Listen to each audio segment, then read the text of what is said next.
أعوذ بالله من الشيطان الرجيم. بسم الله الرحمن الرحيم.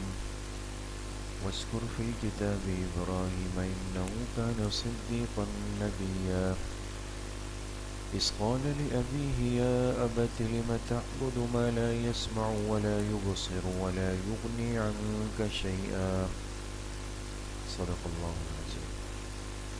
یہ سورہ مریم کی آیت نمبر 40 تک سبق ہو چکا تھا. آج انشاءاللہ آیت نمبر 41 سے شروع ہو رہا ہے. فرماتے ہیں وَاذْكُرْ فِي الْكِتَابِ ابراہیم. چونکہ اس صورت میں دلائل نقلیہ کا بیان زیادہ ہے تو اس کے نیچے لکھے دلیل نقلی نمبر 3. دلیل نقلی نمبر 3 از ابراہیم. اور تذکرہ کیجئے اس کتاب میں ابراہیم علیہ السلام کا. انہو کان صدیقا، بے شک وہ سچے تھے، نبیًا اور نبی تھے. صدیقاً کے نیچے لکھے فی قول و فعل، زبانی اور عملی دونوں اعتبار سے سچے تھے. بات سمجھ رہے؟ تو توحید کے علم بردار ہو کتنا مشکل. تو انہوں نے اپنی ذمہ داری پوری کی اور ان کو تبلیغ کی، بات پہنچائی. اس قال لأبیہ، جب انہوں نے اپنے والد سے کہا یا ابتی، اے ابا جان، لم تعبدو، آپ کیوں عبادت کرتے ہیں، ما، ایسی چیزوں کی، ایسے بتوں کی، لا یسمع ولا یبصر، جو نہ سن سکتے ہیں نہ دیکھ سکتے ہیں، ولا یغنی عنک شیئا، نہ آپ کے کچھ کام آ سکتے ہیں. نہ سن سکتے ہیں نہ دیکھ سکتے ہیں نہ کچھ کام آ سکتے ہیں. تو بھائی انسان تو معبود اس کو بنائے گا کہ جو اس کے لیے کچھ نہ کچھ تو کر سکے. یہاں تو مٹی پتھر لکڑی کے بنے ہوئے بت ہے جو بنائے بھی آپ نے خود، پھر نہ وہ دیکھ سکے نہ بول سکے نہ ہل سکے نہ جل سکے نہ کچھ کام کر سکے، کچھ بھی نہیں ہے. عقل کہتی ہے کہ شرک نادانی، بیوقوفی اور حماقت ہے. یا ابت انی قد جاءنی من العلم، دلیل وحی اس کے نیچے لکھیں. اے میرے ابا جان، انی قد جاءنی من العلم، بے شک میرے پاس آ چکا ہے، من العلم، وحی کا علم. علم کے نیچے لکھیں وحی کا. میرے پاس وحی کا علم آ چکا ہے. ما لم یأتک، جو آپ تک نہیں آیا. یعنی اس لیے کہ میں نبی ہوں اور نبی کے پاس وحی آتی ہے، تو میرے پاس عقل بھی سلامت ہے اور میرے پاس علم بھی سلامت ہے، وحی کا علم ہے. آپ کے پاس نہیں آیا وہ علم، لہٰذا آپ کو چاہیے آپ کیا کریں، فاتبعنی، کہ آپ میری اتباع کریں، میری پیروی کریں. اہدک صراطا سویا، میں آپ کی رہنمائی کروں گا سیدھے راستے کی، سیدھے راستے کی رہنمائی میں آپ کی طرف کروں گا. والدین کا مقام، مرتبہ اور تعظیم مسلم ہے، فرض درجے میں، اس کی نفی نہیں ہو سکتی. لیکن یہ ضروری نہیں کہ والدین اعتقادی طور پر، مسلکی طور پر بھی صحیح راستے پہ جا رہے ہیں. بعض دفعہ وہ غلط راستے پر چل رہے ہوتے ہیں اور اولاد کو، بیٹے کو اللہ پاک صحیح سمجھ دے دیتے. تو ان کی ذمہ داری بنتی ہے کہ اپنے ماں باپ کو سمجھانے کی کوشش کریں، اور جب ان کو سمجھ آ جائے تو پھر وہ اپنی اولاد کی اتباع کریں، ان کے پیچھے چلیں. بات سمجھ گئے؟ اس سے ان کی تعظیم میں کوئی کمی نہیں آ سکتی. جیسے آپ نے دیکھا ہوگا کہ بعض دفعہ والد عالم نہیں ہے، بیٹا عالم ہے، تو نماز کے وقت بیٹا آگے بڑھ کے نماز پڑھا رہا ہے، والد پیچھے کھڑے ہیں. کوئی یہ تو نہیں کہے گا کہ جی آپ بے اکرامی کر رہے ہو اپنے والد کی، نہیں کہے گا نا. یا حج پہ جا رہے ہیں، بیٹا عالم ہے، مسائل سمجھتا ہے، تو والد اس سے پوچھ کے حج کر رہے ہیں، کوئی بے اکرامی نہیں ہے، بلکہ یہ ان کے اعمال کی درستگی اور اصلاح ہے. یہاں پہ یا ابت لا تعبد الشیطان، اے میرے ابا جان شیطان کی عبادت سے مراد ہے پیروی، اتباع مت کرو.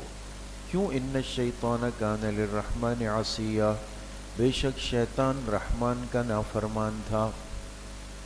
آپ ایسے کے پیچھے چل پڑے ہو کہ جس نے اپنے محسن کے ساتھ بے وفائی کی. شیطان نے رحمان کے ساتھ بے وفائی کی، نافرمانی کی. وہ بندہ کیسے اقتدا کے قابل ہو سکتا ہے جس میں بے وفائی موجود ہو؟ بات سمجھ گئے؟ ہے نکتے کی بات. دنیا میں مقتدا اسی کو بنانا چاہیے کہ جو خود باوفا ہو. بے وفا آدمی اس قابل نہیں کہ اس کی اتباع اور اقتدا کی جا سکے. بات سمجھ گئے؟ یا ابت انی اخافو، پھر فرمایا اے میرے ابا جان انی اخافو، بے شک میں خوف کرتا ہوں، اندیشہ رکھتا ہوں، ایمسک عذاب من الرحمن، کہ آپ کو پہنچ جائے عذاب من الرحمن، رحمان کی طرف سے. کہیں اللہ کی طرف سے آپ پہ عذاب نہ آ جائے. فتکون للشیطان ولیا، پھر آپ ہو جائیں گے شیطان کے ساتھی. اس لیے کہ شیطان پر بھی عذاب آنا ہے، پکڑ آنی ہے، آپ پہ بھی آ جائے گا. خدا ہونے والا سلام تھا، دعا کے لیے سلام نہیں تھا.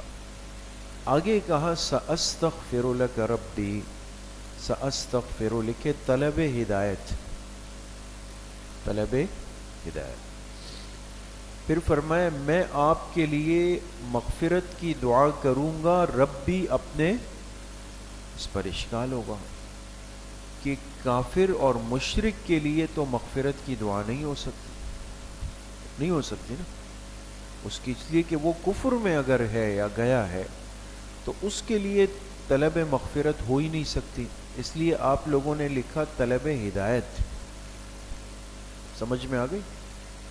تو حاشیے پر لکھیں مراد ہدایت، تو کہا یہ نہیں کر سکتا، اس لیے کہ انسان جس ماحول میں رہتا ہے یا تو یہ کہ وہ ماحول اس پر اثر انداز ہو جائے یا پھر وہ ماحول اس کو بدنام کر دے گا.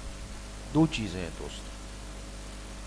جو منع کرتے ہیں نا بڑے کہ بھئی فلاں کے ساتھ نہ بیٹھیں، فلاں جگہ نہ بیٹھیں، یا تو نقصان یہ ہوگا کہ آپ ایسے لوگوں کے ساتھ اٹھک بیٹھک کریں جو سگریٹ پیتے ہیں، نشہ کرتے ہیں، گالیاں دیتے ہیں، تو کچھ عرصے بعد آپ بھی وہ کرنے لگ جائیں گے، ہے نا.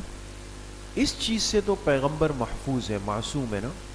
وہ تو اللہ پاک نے ان کو گارنٹی دے دی کہ کوئی غلط ماحول پیغمبر کو متاثر نہیں کر سکتا. بات سمجھ رہے دوست؟ لیکن ایک خطرہ پھر بھی رہتا ہے اور وہ ہوتا ہے اتہام کا. آپ کہیں بیٹھتے ہیں، چاہے آپ کوئی غلط چیز نہ پیتے ہو، نہ کھاتے ہو، نہ استعمال کرتے ہو، نہ بولتے ہو، لیکن آنے جانے والے کیا کہیں گے کہ طلبہ وہاں بیٹھے ہوئے تھے، حضرت صاحب وہاں کھڑے ہوئے تھے. تو انسان تہمت کی زد میں آ جاتا ہے. اور یاد رکھے کہ دین اور علم کے منصب والوں کو حکم یہ ہے کہ اتقوا مواضع التہم. آپ علیہ الصلوۃ والسلام نے فرمایا تہمت کی جگہوں سے بھی اپنے آپ کو بچاؤ. کس سے؟ تہمت کی جگہوں سے. اس لیے ایسی جگہ پہ کھڑے نہ ہوں جہاں کوئی غلط جگہ ہو، غلط لوگ اٹھتے بیٹھتے ہو، ورنہ تو اندیشہ ہو جاتا ہے کہ شاید یہ بھی اسی کام کے اندر کیا ہے، وہ مبتلا ہو جاتا ہے. تو اس لیے انہوں نے کہا کہ میں رہ نہیں سکتا یہاں پہ، ورنہ لوگ میرے بارے میں کہیں گے کہ یہ مشرکین کے ساتھ اٹھتے بیٹھتے ہیں، ایک تہمت لگ جائے گی. وَأَعْتَزِلُكُمْ وَمَا تَدْعُونَ مِن دُونِ اللَّهِ، اور میں چھوڑ رہا ہوں آپ کو بھی. اعتزال کے معنی دور ہو جانا نا. میں آپ کو بھی چھوڑ رہا ہوں. آپ سے مراد والد کو کہا، گھر والوں کو بھی چھوڑ کے جا رہا ہوں. وَمَا تَدْعُونَ مِن دُونِ اللَّهِ، اور جن کو آپ پکارتے ہیں اللہ کو چھوڑ کے ان سے بھی دور ہو رہا ہوں، یعنی بتوں سے. بتوں سے بھی کیا ہو رہا ہوں؟ دور ہو رہا ہوں. وَأَدْعُو رَبِّي، اور میں پکاروں گا ربی اپنے رب کو ہی، میں اپنے رب کو ہی پکاروں گا. عسیٰ اللہ اکون بدعاء ربی شقیّا، امید ہے کہ میرا رب میری دعا میں مجھے محروم نہیں رکھے گا. شقیًا محروم، شقیًا کا ترجمہ کیا ہے؟ محروم. میرا رب دعا میں مجھے محروم نہیں رکھے گا. عسیٰ، یہاں پر جو عسیٰ کا لفظ ہے، ویسے تو اصول کے اعتبار سے عسیٰ کادا کروبا اوشکا افعال مقاربہ میں سے ہے نا، اور افعال مقاربہ کا معنی ظن کا ہوتا ہے، گمان کا، امید کا. لیکن اللہ کے لیے جب کوئی صاحب ایمان استعمال کرے تو وہ یقین کے معنی میں. ہم جب اللہ سے دعا کرتے ہیں تو کہتے ہیں انشاءاللہ میرا رب میری دعا یقیناً قبول کرے گا، ہے نا. تو یہاں بھی عسیٰ کس کے معنی میں ہے؟ یقین کے معنی، کہ یقیناً میرا رب دعا میں مجھے شقیاً محروم نہیں رکھے گا. فلما اعتزلهم، لکھے نتیجہ استقامت. اب اللہ کی شان دیکھیں، بڑی اہم بات. ابراہیم علیہ السلام نے بڑی قربانی دی، ماں باپ کو چھوڑا، گھر بار چھوڑا، علاقہ چھوڑا، سب چیزیں چھوڑ دی نا، آسان تو نہیں. اور پھر اس سے بڑھ کر یہ کہ جو توحید کا راستہ تھا اس پر استقامت سے جم گئے اپنی بات پہ. تو اللہ پاک نے اس کا نتیجہ ذکر کیا. قربانی دینے والوں پر انعامات کی بارش ہوتی ہے، اس میں تھوڑا وقت لگتا ہے. کیا لگتا ہے؟ دیکھیں، فلما اعتزلهم وما يعبدون من دون اللہ، جب چھوڑ دیا ابراہیم علیہ السلام نے، ہم، ان کو، اپنے اہل خانہ کو بھی چھوڑ دیا، اور وما، اور ان بتوں کے ماحول کو بھی، یعبدون من دون اللہ، جن بتوں کی وہ عبادت کرتے تھے اللہ کو چھوڑ کے. جب یہ قربانی دی نا انہوں نے کہ اپنے ماں باپ کو بھی چھوڑ کے چلے گئے اور بت پرستی کا ماحول اور وہ علاقہ بھی چھوڑ کے چلے گئے، اب انعامات شروع ہو رہے ہیں. وَهَبْنَا لَهُ إِسْحَاقَ وَيَعْقُوبَ، ہم نے عطا کیے ان کو اسحاق اور یعقوب. اب اولاد کا سلسلہ ابھی تک نہیں تھا ابراہیم علیہ السلام کے لیے، اب اللہ نے نوازنا شروع کر دیا. ہم نے ان کو دے دیے اسحاق. اسحاق بیٹے ہیں کس کے؟ ابراہیم علیہ السلام کے بڑے بیٹے. اور یعقوب، یہ پوتے ہیں ابراہیم علیہ السلام کے، اور اسحاق علیہ السلام کے بیٹے. تو اللہ نے خوشخبری دی، اور خوشخبری ایک نسل کی نہیں دی، دو نسلوں کی دی، کہ ہم آپ کو بیٹا بھی دیں گے اور اس بیٹے کو بھی بیٹا دیں گے. پوتے تک سلسلے کی خوشخبری دے دی، اور اس سے بڑھ کر خوشخبری یہ دی کہ وہ اولاد بھی ایسی کمال والی ہوگی کہ کلن جعلنا نبیا، کہ سب کے سب کو ہم نبی بنائیں گے. کیا بنائیں گے؟ تو یہ خوشخبری بھی دے دی کہ آپ کا جو سلسلہ ہے پاک صاف، نبوت والا، شریعت والا، علم والا، اللہ سے محبت اور تعلق والا، وہ ختم نہیں ہوگا، وہ آگے چلتا رہے گا. اور سب کے سب کو ہم نے نبی بنا دیا. سمجھ میں آ گئی؟ وَوَهَبْنَا لَهُ مِن رَحْمَتِنَا، اور ہم نے ان کو عطا کیا من رحمتنا، اپنی رحمت خاص سے. وَجَعَلْنَا لَهُمْ لِسَانَ صِدْقٍ عَلِيًّا، اور ہم نے کر دیا ان کے لیے تذکرہ، سچائی کا بلند. لسان کا ترجمہ لکھے نیچے، بول یا تذکرہ. تذکرہ، صدقن سچائی، اور علیہ بلند. یہ بھی اللہ نے ایک انعام دے دیا کہ ہم نے آپ کا جو تذکرہ ہے وہ سچائی کے ساتھ بلند کر دیا. ایک بندہ دنیا سے چلا جائے اور لوگ کہتے ہیں اس کے بارے میں اچھے تھے، بس تھوڑے سے ذرا کاروبار میں 2 نمبر تھے، ہوتا ہے نا، کوئی نہ کوئی وہ عیب نکل آتا ہے. تو کچھ برائی کے تذکرے کے ساتھ لوگ اس کو یاد کرتے ہیں، کوئی نہ کوئی عیب تو ہوتا ہے انسان میں. لیکن بعض لوگ ایسے باکمال ہوتے ہیں کہ ان کا نام آتا ہے اور لوگ کہتے ہیں واہ بس کیا لوگ تھے یار، کیا لوگ تھے۔ تو ابراہیم علیہ السلام کو اللہ نے فرمایا کہ آپ دنیا میں نہیں رہیں گے، لیکن آپ کی سچائی کا تذکرہ ہم بلند کر چکے، وہ ہمیشہ رہے گا، وہ ختم نہیں ہوگا۔ سمجھ گئے؟ وَاذْكُرْ فِي الْكِتَابِ موسیٰ، لکھیں دلیل نقلی نمبر 4 از موسیٰ علیہ السلام۔ اب یہ دلیل نقلی نمبر 4 آ رہی ہے۔ از موسیٰ علیہ السلام، تذکرہ کیجئے اس کتاب میں موسیٰ علیہ السلام کا۔ انہو کان مخلصا، اس کے نیچے لکھے فضائل موسیٰ علیہ السلام۔ اب موسیٰ علیہ السلام کے کچھ فضائل، بے شک وہ مخلص، برگزیدہ، چنے ہوئے، کیا تھے؟ چنے ہوئے، برگزیدہ تھے۔ وکان الرسولا، اور رسول بھی تھے، وہ نبیًا، اور نبی بھی تھے۔ رسولن کے نیچے لکھے صاحب شریعت، نبیًا کے نیچے لکھے صاحب کتاب۔ اور صاحب شریعت بھی تھے، اللہ نے آپ کو شریعت بھی دی، صاحب کتاب بھی تھے کہ اللہ نے آپ کو کتاب بھی دی۔ وَنَادَيْنَاهُ مِنْ جَانِبِ الطُّورِ الْأَيْمَنِ، اور ہم نے ان کو پکارا تھا طور کی دائیں جانب سے۔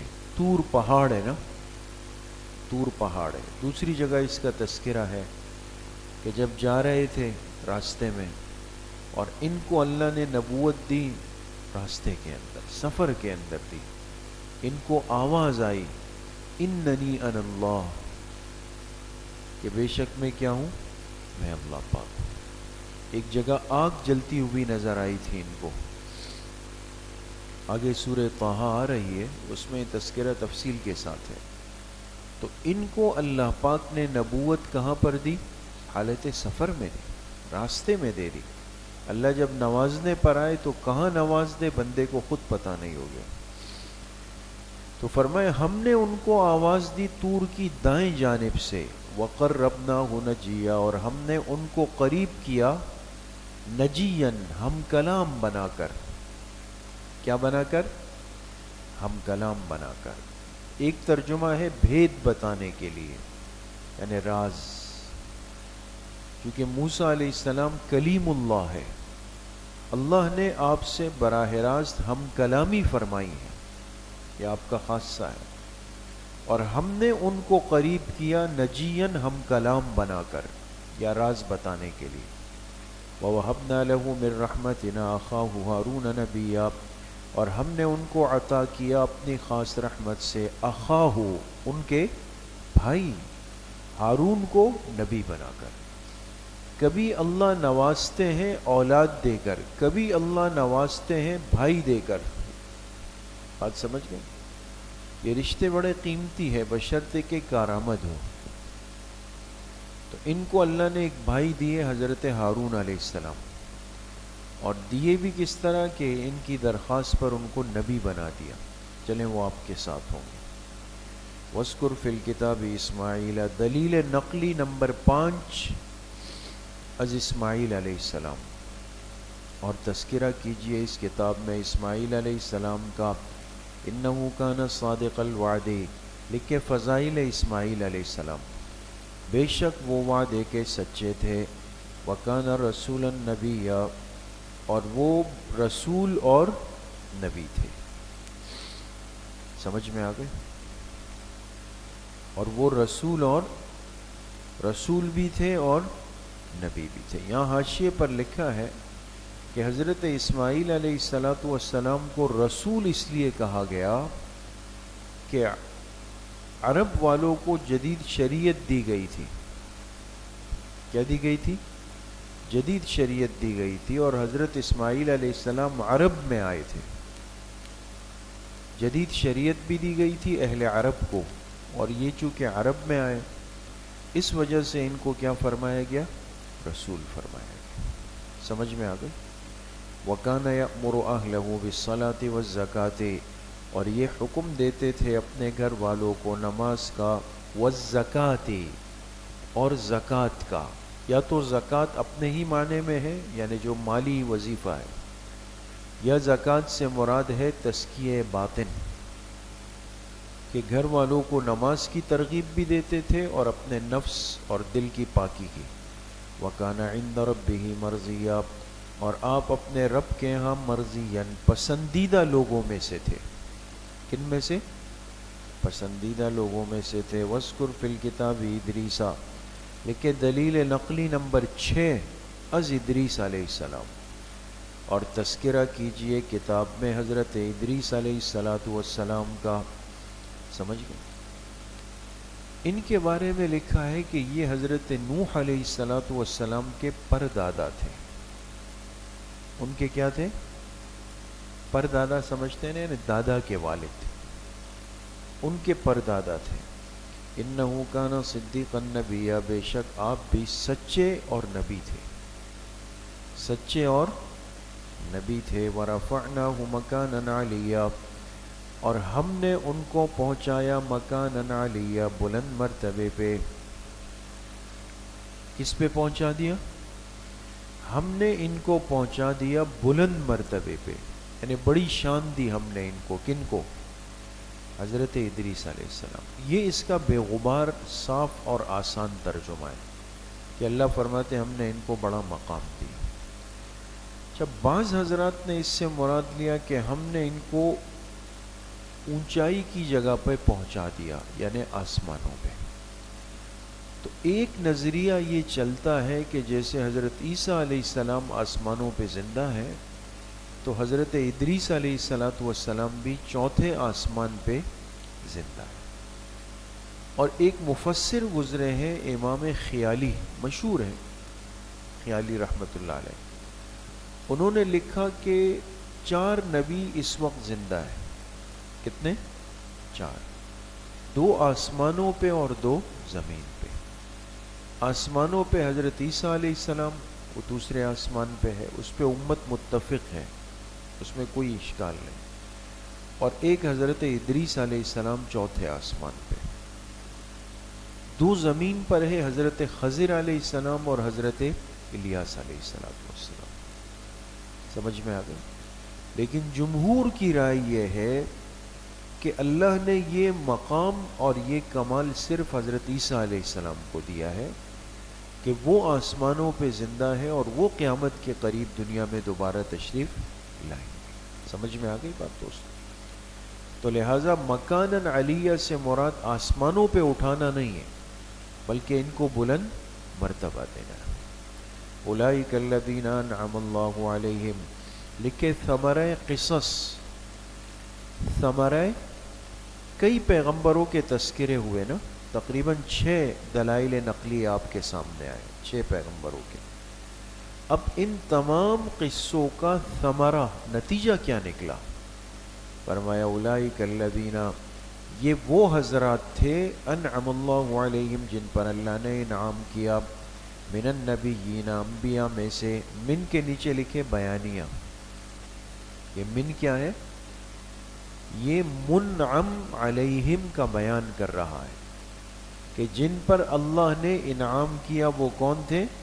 وہ انبیاء تھے۔ من ذریت آدم، حضرت آدم علیہ السلام کی اولاد میں سے۔ ذریتی کے نیچے لکھے یعنی ادریس، کیونکہ یہ جن کا تذکرہ ہوا نا، ان میں حضرت ادریس علیہ السلام وہ ہے جو براہ راست آدم علیہ السلام کے بیٹے ہیں، باقی آگے کی نسل میں آتے ہیں۔ بات سمجھ گئے؟ ادریس لکھ دیا۔ تو جن پر انعام ہوا انبیاء میں سے، من ذریت آدم، بعض وہ ہیں جو آدم علیہ السلام کی اولاد میں سے ہے، یعنی ادریس علیہ السلام۔ وممن، اس من کے نیچے بھی لکھے تبعیضیہ لکھا، اور من کے بعد محذوف نکالیں گے دوستوں، من ذریت من، من ذریت من۔ اب ترجمہ یہ ہوگا اور ان کی اولاد میں سے، من حملنا مع نوح، جنہیں ہم نے سوار کیا تھا کن کے ساتھ؟ نوح علیہ الصلوۃ والسلام. نوح علیہ الصلوۃ والسلام کی کشتی میں جو لوگ سوار ہوئے تھے آگے ان سے نسلیں چلی، ان میں انبیاء پیدا ہوئے، وہ بھی تھے یہاں. وَمِن ذُرِّيَّةِ إِبْرَاهِيمَ وَإِسْرَائِيلَ، اور حضرت ابراہیم اور اسرائیل کی اولاد میں سے. اسرائیل سے مراد کون ہے؟ حضرت یعقوب علیہ الصلوۃ والسلام، یہ ان کا لقب ہے. بات سمجھ گئے؟ تو ان کی اولاد میں سے. وَمِمَّنْ هَدَيْنَا، اور ان کی اولاد میں سے ہدینا، جنہیں ہم نے ہدایت دی، وجتبینا، اور جنہیں ہم نے چن لیا. سمجھ میں آ گئی؟ تو یہ سب جتنے قصے پیچھے بیان ہوئے نا دوستو، ان میں سے کسی کا تعلق آدم علیہ السلام کی اولاد میں سے ہے، کسی کا نوح علیہ السلام کی اولاد سے ہے، کسی کا ابراہیم علیہ السلام کی اولاد میں سے، کسی کا حضرت یعقوب علیہ السلام کی اولاد میں سے. سمجھ میں آتا؟ اذا تتلی علیہم آیات الرحمن، جب ان کے سامنے رحمان کی آیت تلاوت کی جاتی تھی. اب غور کریں دوستو، آگے آیت سجدہ آ رہا ہے، الفاظ سجدہ، اور جو بھی یہ سن لے گا طلباء و طالبات میں سے، یا اس وقت اگر کوئی آن لائن بھی براہ راست سن رہا ہو تو اس پر سجدہ تلاوت واجب ہو جائے گا. فرمایا جب ان کے سامنے رحمان کی آیتوں کی تلاوت کی جاتی تھی، خروا سجدا و بکیا، تو گر پڑتے تھے سجدہ کرتے ہوئے اور روتے ہوئے. سجدہ کرتے ہوئے اور روتے ہوئے گر پڑتے تھے. سمجھ گئے دوستو؟ تو یہ آیت سجدہ ہے، ایک سجدہ تلاوت اس کے نتیجے میں واجب ہو جائے گا. فخلف من بعدہم خلف، لکھے ازالہ شبہ، ازالہ شبہ. اب شبہ کیا تھا؟ شبہ یہ تھا کہ جتنا تذکرہ ابھی آپ کے سامنے ہوا، یہ کیسے لوگ تھے؟ باکمال لوگ تھے، اچھے لوگ تھے، چنے ہوئے لوگ تھے، برگزیدہ لوگ تھے، محبوب لوگ تھے. تو سوال یہ ہے کہ آگے خرابیاں پھر کس نے ڈالی، کیوں پیدا ہوئی، کتابوں میں تحریف کس نے کی، یہ نافرمانیاں کیوں ہوئی؟ اس کا جواب ازالہ شبہ. فرمائے فخلف من بعدہم خلف، آ گئے ان کے بعد برے جانشین. آ گئے، خلفہ کا ترجمہ ہے آ جانا. من بعدہم، ان کے بعد. کن کے بعد؟ یہ جو انبیاء نیک لوگوں کا تذکرہ ہوا، ان نیک لوگوں کے بعد آ گئے خلف، برے جانشین. برے جانشین آ گئے. اب دیکھیں یہ عربی زبان کا کمال ہے کہ ایک اعراب سے فرق بنے گا. ایک لفظ ہوتا ہے خلف اور ایک ہوتا ہے خلف. اگر خلف پڑھیں گے نا، ہمارے ہاں اب تو کم ہے، اور لیکن آپ اگر کہیں علمی مجلس میں جائیں علماء، تو وہ کسی کو بلاتے ہیں، کہتے آپ فلاں کے خلف الرشید ہیں. خلف اس میں بڑا خیال کریں. ہمارے اسٹیج سیکرٹری صاحبان جو ہوتے ہیں نا، ان کو الفاظ چاہیے ہوتے ہیں، ذرا وہ لگے کہ بھئی کچھ نیا ہو رہا ہے. الفاظ کے ساتھ اعراب پر توجہ دیں، ورنہ وہ تباہی مچتی ہے کہ الامان والحفیظ. سمجھ گئے؟ تو اب خلف الرشید جو کہے گا تو صحیح ہے. خلف زبر کے ساتھ جب آتا ہے تو اس کے معنی ہے اچھا جانشین. اور اگر آپ نے کہا کہ یہ حضرت کے خلف الرشید ہے، تو مقصد یہ کہ یہ نالائق اولاد میں سے جن کو میں ابھی بلا رہا ہوں. اتنا بڑا فرق آئے گا. تو اس لیے صرف لکھے ہوئے پر اکتفا نہ کریں دوستو. جو چیز سمجھ میں نہ آ رہی ہو تو پوچھ لیں بڑوں سے کہ اس کو پڑھنا کیسا ہے. سمجھ میں آ گئے؟ وہ حضرت مولانا سید حسین احمد مدنی رحمۃ اللہ علیہ، ان کی عادت تھی، اب بھی اگر کتابوں میں آپ دیکھیں تو جہاں حضرت نے اپنا سائن فرمایا، دستخط فرمائے، تو وہ لکھتے تھے ننگ اسلاف اپنے نام کے ساتھ. یہ اکابر کا ایک طریقہ ہے، کچھ نہ کچھ لکھتے ہیں ننگ اسلاف. تو مقصد اس کا یہ کہ میں اپنے بڑوں کے لیے گویا کہ ایک عیب ہوں، اپنے نفس کی نفی کرنے کے لیے لکھتے تھے، ننگے اسلاف. تو وہ ان حضرات کا خاصہ ہے، مقام ہے. تو ایک شخص نے دیکھا تو اس کے بھی دل میں آیا کہ حضرت نے اپنے ساتھ یہ لقب لکھا ہے. تو وہ کسی جگہ اسٹیج سیکرٹری بنا. اب حضرت کا تعارف جب کروانے لگا تو الفاظ آگے پیچھے ہو گئے تو کہا اسلاف ننگ، اسلاف. اب مطلب یہ ہوا کہ وہ اسلاف وہ بڑے جو باعث عار تھے. جس چیز کی نسبت تواضعاً حضرت اپنی طرف فرما رہے تھے کہ میں اپنے اسلاف کے لیے عار ہوں، انہوں نے کیا کہا کہ وہ اسلاف باعث عار تھے. اس لیے بعض دفعہ طلباء کو بھی شوق ہوتا ہے اپنے نام کے ساتھ کچھ نہ کچھ لکھتے ہیں. بندہ، ناچیز، احقر العباد، عفی عنہ، یہ جو لکھتے ہیں نا آخر میں، یہ عفی عنہ ہے. ہمارے ایک ساتھی تھے، وہ لکھتے تھے. استاد جی مولانا عطاء الرحمن صاحب رحمۃ اللہ علیہ نے پوچھا یہ کیا لکھا ہے آپ نے؟ کہا یہ عفا عنہ، عفا عنہ. تو استاد جی نے فرمایا یہ ہے عفیہ عنہ. صرف الفاظ کے پیچھے نہ جائیں، اس کے اعراب بھی درست کریں، اس کو پورا سمجھیں کہ یہ لکھا ہوا کیا ہے. اس کے بعد اگر آپ کو شوق ہے تو اس کو نام کے ساتھ لکھیں، ورنہ پسند اسی کو کیا گیا کہ انسان اپنا سادہ نام لکھے. اور یہ جو آگے پیچھے کے الفاظ ہے، بندہ عاصی ہے اور بندہ عاجز ہے، یہ بڑوں کو جچتا ہے دوستو. وہ دل اور قلم دونوں سے قلمن و قلبن کہہ رہے ہوتے ہیں. ہم قلمن تو لکھ رہے ہوتے ہیں، قلبن ورنہ اگر آپ کو کہہ دے آپ کے ساتھی کہ ہاں جی حقیر فقیر آ جائیں چاہے تو پھر پتہ چلے گا کہ کتنا ہم پانی میں. تو فرمائے فخلف من بعدہم خلف، آ گئے ان کے بعد برے جانشین. اب برے جانشین کی پہچان کیا ہے؟ آپ غور کریں، آپ کو عجیب پتہ چلے گا کہ سب سے پہلا نقصان بری جانشینی کا کہاں سے شروع ہوتا ہے؟ فرمایا اضاعوا الصلاۃ، انہوں نے نمازوں کو ضائع کیا. پہلا اثر یہاں پہ آ کے پڑے گا، نمازیں کیا ہو جائیں گی؟ ضائع. واتبعوا الشہوات، اور شہوات کی اتباع کی، شہوت پرستی کے راستے کے اوپر وہ چل پڑے، خواہشات نفس جس کو کہا جاتا ہے. تو اب دوستو اگر ہم غور کریں، شاید ہم اسی دور میں ہیں. تو اب جتنے یہ جانشینی ہونے کے لیے امیدوار ہوتے ہیں یہ مسجد میں بہت کم ہوتے ہیں، ہے نا؟ مسجد میں کم ہوتے ہیں، اور یہ جمعے کے لیے بھی نماز میں اترتے ہیں. حضرت تو شروع سے آ جاتے ہیں. جانشین صاحب جو ہے وہ محراب کے راستے سے آئیں گے جب اقامت کہی جا رہی ہوگی، جگہ ان کے لیے بنے گی.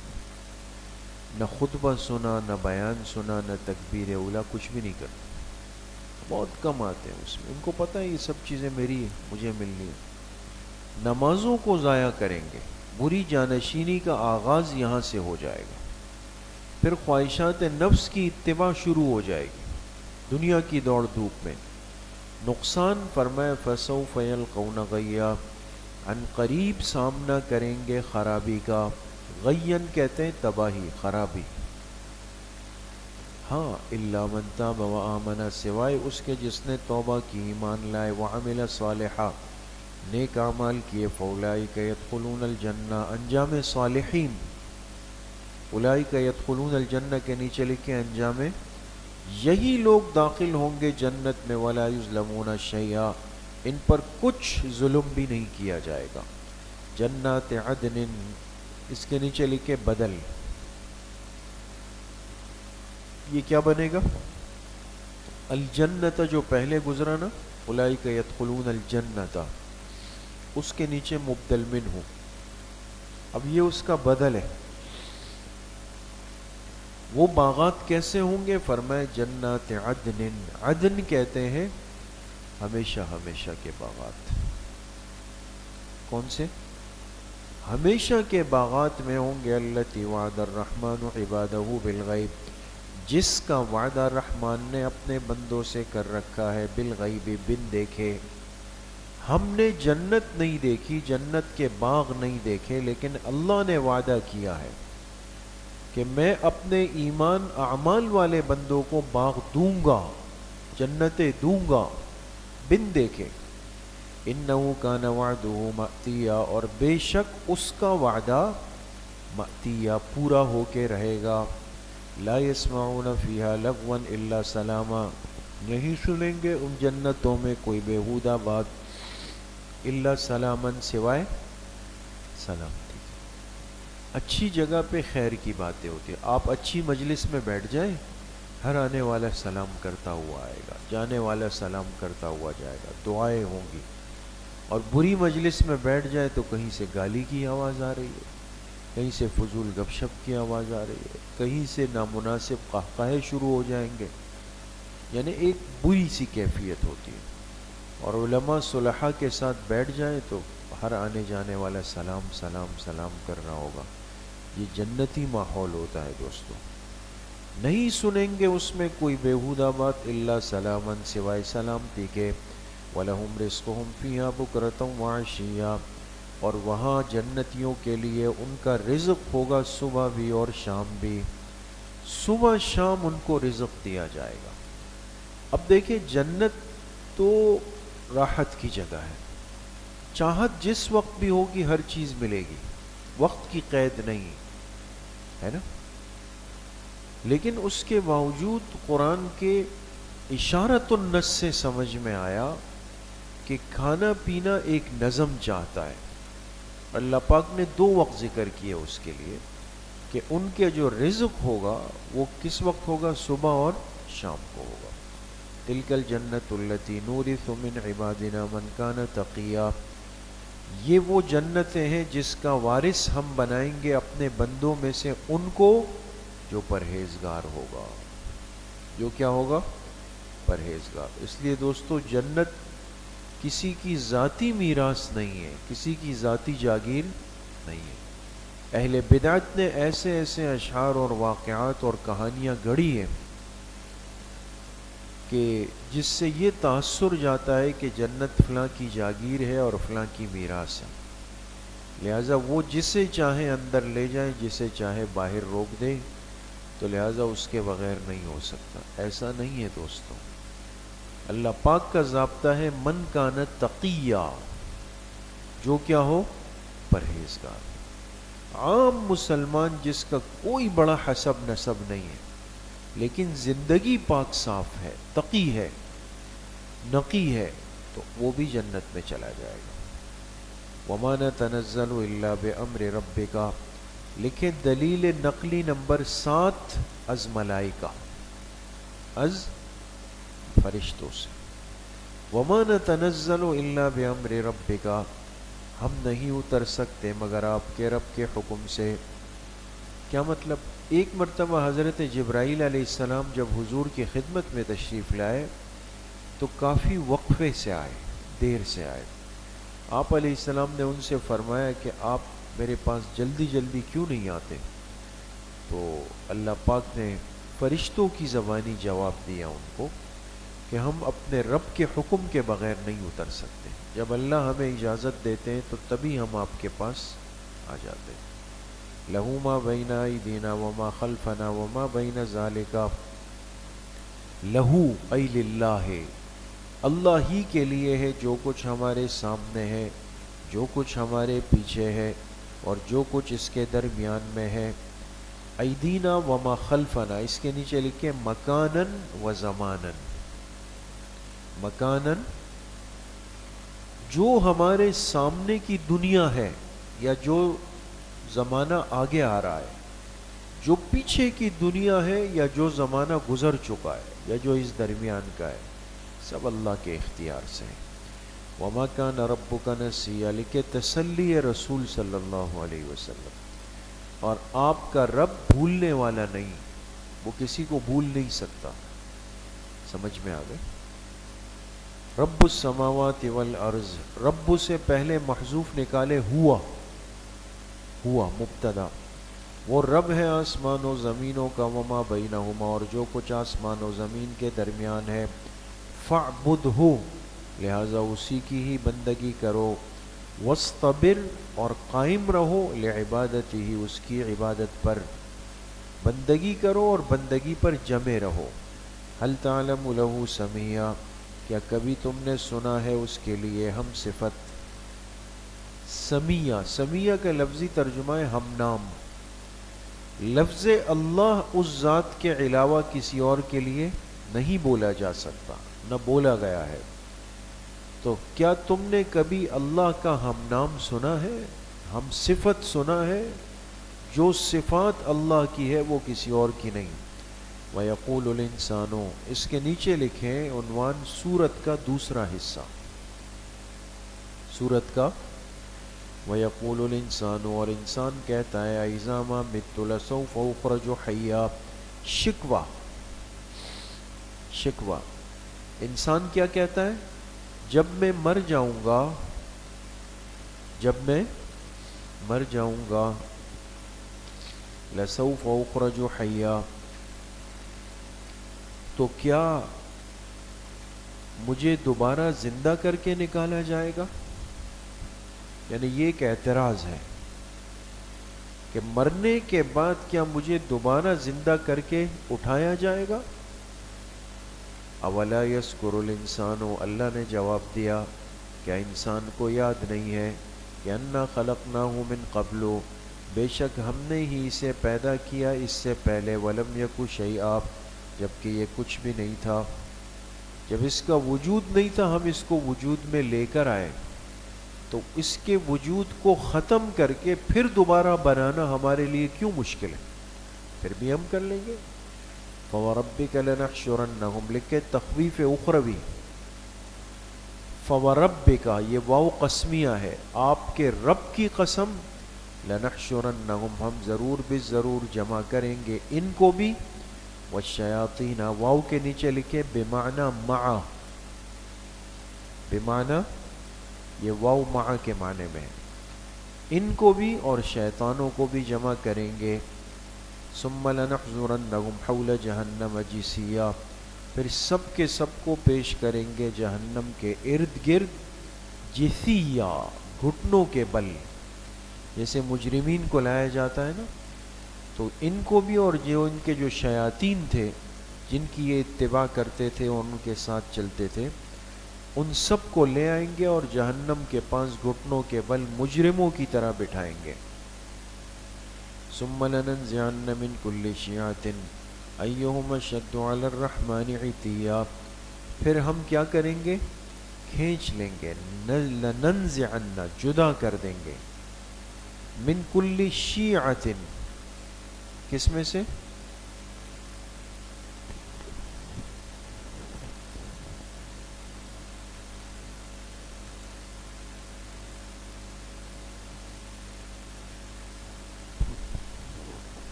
ثم لننزعن، پھر ہم کھینچ لیں گے یعنی جدا کر دیں گے ہر گروہ میں سے، شیعہ، شیعہ کہتے ہیں گروہ کو، جتھے کو، جماعت کو، ہر گروہ میں سے ہم جدا کر دیں گے، ایہم اشد علی الرحمن عتیا، کہ ان میں سے کون ہے جو رحمان کے مقابلے میں عتیا، زیادہ سرکش ہے، کیا ہے؟ زیادہ سرکش ہے، اس کو ہم الگ الگ کر دیں گے۔ ہاں بھائی، کون تھا جو کل تک یہ کہتا تھا جی میں یہ کر دوں گا، میں وہ کر دوں گا، میں فلاں کر دوں گا، بڑکیاں مارتے تھے، وہ ذرا سائڈ پہ ہو جائے، سمجھ گئے؟ ثم لنحن اعلم بالذین هم اولی بها صلیا، پھر ہم ہی خوب جانتے ہیں ان کے بارے میں، اولی بہا، جو ان میں سے زیادہ حقدار ہے، صلیا، باعتبار داخل ہونے کے، باعتبار داخل ہونے کے، کہاں داخل ہونے کے؟ جہنم، ہم خوب جانتے ہیں۔ تو یہ جتنی بدمعاشیہ ہے یہ دنیا میں ہے، یہ زوراور ہونا، بڑی بڑی باتیں کرنا، یہ دنیا کے اندر یہ چیزیں چل رہی ہیں، باقی آخرت میں کیا ہونا ہے اللہ پاک نے 2 آیتوں میں بتا دیا۔ کہ ہم کھینچ کھینچ کے الگ کر دیں گے اور ان کو سمجھا دیں گے، بتا دیں گے.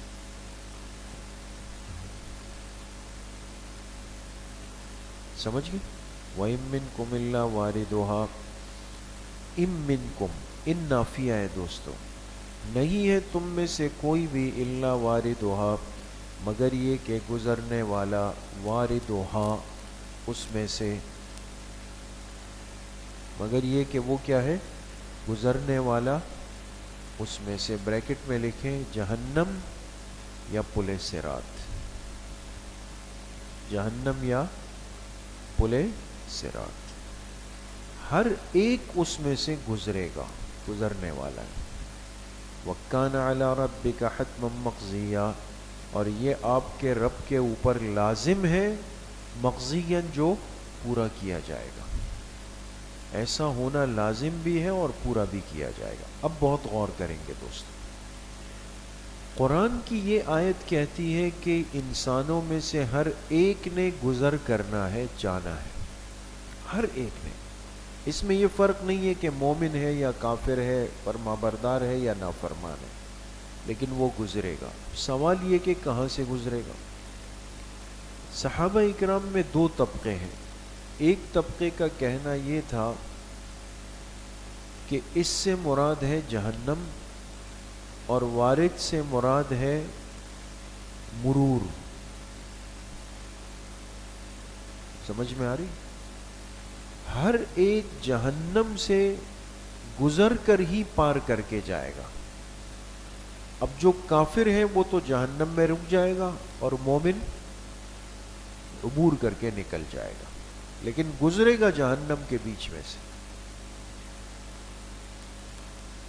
اور گزرتے ہوئے جہنم کی کوئی تکلیف، تپش کچھ بھی محسوس نہیں ہوگی، بلکہ اس کے لیے اللہ پاک اس کو ایک باغ کی مانند کر دیں گے، یہ چلا جائے گا. لوگ کافر نافرمان جل رہے ہوں گے اور یہ ان کو دیکھتے ہوئے وہاں سے عافیت کے ساتھ چلے گئے. تو ورود ہوگا کہاں پر؟ جہنم میں. سمجھ گئے؟ دوسرا طبقہ کہتا ہے کہ مراد تو جہنم ہے، لیکن مرور نہیں ہوگا بلکہ حضور ہوگا. حضور کے معنی ہے صرف وہاں قریب تک پہنچ جانا. جیسے ہوتا ہے نا کہ ایک جگہ گئے، وہاں مجرمین اندر قید خانے میں ہیں، تو آپ کی گاڑی بھی وہاں باہر سے گزر گئی، لیکن نہ آپ اندر گئے، نہ آپ کو پتہ ہے کہ اندر کیا ہوا، لیکن قریب سے آپ کو گزارا ضرور جائے گا. یہ فرق سمجھ گئے دوستو؟ تو گویا ایک معنی ہے کہ جہنم پہ آنا ہے. پھر جہنم میں آنے کے دو مطلب ہے، یا مرور ہوگا یا حضور ہوگا. دوسرا قول یہ ہے کہ یہاں مراد جہنم نہیں ہے بلکہ پل صراط ہے، اور کئی روایات سے اس کی تائید ہوتی ہے کہ ہر بندے نے اس پل صراط سے گزرنا ہے، اور پل صراط اللہ نے جہنم کے اوپر بنایا ہے. پھر اہل ایمان کے درجات ہے. بعض اتنی جلدی گزریں گے جیسے بجلی کی چمک ہوتی ہے، پلک جھپکتے میں پار ہو گئے. اللہ ہم سب کو ان میں شامل فرمائے. بعض تیز رفتار گھوڑے کی طرح، بعض تیز انسان کی طرح، بعض نارمل چال چلتے ہوئے، بعض گرتے پڑتے، لیکن اہل ایمان بہرحال چلے جائیں گے. اور جو کافر ہوں گے یا جن سے اللہ بہت ناراض ہوں گے تو یہ بیچ میں سے گرتے گرتے نیچے کا حصہ بنتے رہیں گے. سمجھ گئے؟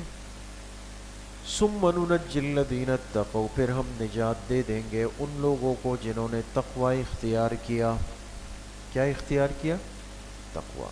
ونذر الظالمین فیہا جثیا، اور ہم چھوڑ دیں گے ظالموں کو اس جہنم میں جثیا. کس حالت میں؟ گھٹنوں کے بل، مجرمین کی طرح گھٹنوں کے بل بیٹھے ہوئے اس کو رہ جائیں گے. وَإِذَا تُتْلَىٰ عَلَيْهِمْ آيَاتُنَا بَيِّنَاتٍ، لکھے شکوہ، اور جب ان کے سامنے ہماری واضح آیتیں پڑھی جاتی تھی ان کافروں کے سامنے، قَالَ الَّذِينَ كَفَرُوا لِلَّذِينَ آمَنُوا، تو کہتے تھے یہ کافر ایمان والوں سے، کیا کہتے تھے؟ أَيُّ الْفَرِيقَيْنِ خَيْرٌ مَقَامًا وَأَحْسَنُ نَدِيًّا، کہتے تھے دونوں طبقوں میں سے کون زیادہ بہتر ہے مقاماً، اعتبار ٹھکانے کے، وَأَحْسَنُ اور کون زیادہ بہتر ہے ندیہ باعتبار مجلس کی، یہ بطور مذاق کے۔ دنیا کے اندر جب آپس میں بحث ہوتی اور اہل ایمان ان کو قرآن کی آیتیں سناتے، دلائل بتاتے، تو کافر کہتے تھے بھائی دیکھو دیکھو ہم میں سے کس کی رہائش گھر ٹھکانہ زیادہ اچھا ہے اور کس کی مجلس اچھی ہے۔ ہمارے گھر دیکھو بڑے بڑے محلات ہیں، بڑی بڑی حویلیاں ہیں، بڑی بڑی دیواریں ہیں، تم ان کچے گھروں کے اندر رہتے ہو۔ دوسرا یہ کہ دیکھو کس کی مجلس زیادہ آباد ہے، ہماری مجلسوں میں بڑے بڑے لوگ آتے ہیں، شاعر بیٹھتے ہیں، گانے باجے ہوتے ہیں، شراب و شباب ہوتا ہے، تمہاری مجلسوں میں یہ فقیر غریب لوگ آ کے بیٹھ جاتے ہیں۔ تو دنیا بتا رہی ہے کہ ہماری حالت اچھی ہے، تمہاری حالت اچھی، تو اس کا مطلب یہ ہوا کہ وہاں بھی ہم اچھے ہوں گے۔ یہ انہوں نے اپنی ایک منطق گمائی کہ اس طرح ہوگا، تو اللہ پاک نے اس کا تذکرہ کیا۔ وَكَمْ أَهْلَكْنَا قَبْلَهُمْ مِنْ قَرْنٍ، لکھے جواب الزامی، جواب الزامی یہ ہے کہ دنیا کی زندگی کبھی مدار اور معیار نہیں ہے آخرت کے لیے، یہ نہیں۔ کتنے ہی لوگوں کو ہم نے ہلاک کیا ان سے پہلے، کم اہلکنا قبلہم، ان سے پہلے کتنوں کو ہلاک کر چکے ہیں ہم، من قرن، جماعتوں میں سے، نسلوں میں سے، ہم احسن اثاثا ورئیا، جو زیادہ بہتر تھے باعتبار اسباب کے اور شان و شوکت کے۔ اثاثاً کہتے ہیں اسباب، رئیا کہتے ہیں شان و شوکت۔ تو وہ لوگ بھی تو شان و شوکت میں بڑھ کر تھے، اسباب میں، آج کہاں ہے؟ قُلْ مَنْ كَانَ فِي الضَّلَالَةِ فَلْيَمْدُدْ لَهُ الرَّحْمَنُ مَدًّا، یہ ہے جواب تحقیقی، ایک تو الزامی جواب ہو گیا، ایک ہے تحقیقی جواب۔ اور اس کے نیچے عنوان لکھے امہال مجرمین و استدراج۔ امہال مجرمین، بھائی دنیا میں کافر کو دنیا زیادہ ملتی ہے، نافرمان کو زیادہ ملتی ہے، کیوں؟ ایک تو اللہ ان کو مہلت دیتے ہیں کہ سوچ لو سوچ لو سوچ لو سوچ لو۔ دوسرا، جب وہ نہیں سوچتے تو پھر استدراج ہوتا ہے۔ استدراج اس کو کہتے ہیں کہ کبھی کبھی اللہ پاک ناراض ہو کر دنیا اور زیادہ کھول دیتے ہیں، سمجھ میں آ گئی؟ اور زیادہ کھول دیتے ہیں، یہ اللہ کی ناراضگی کی دلیل ہوا کرتی ہے، بات سمجھ میں؟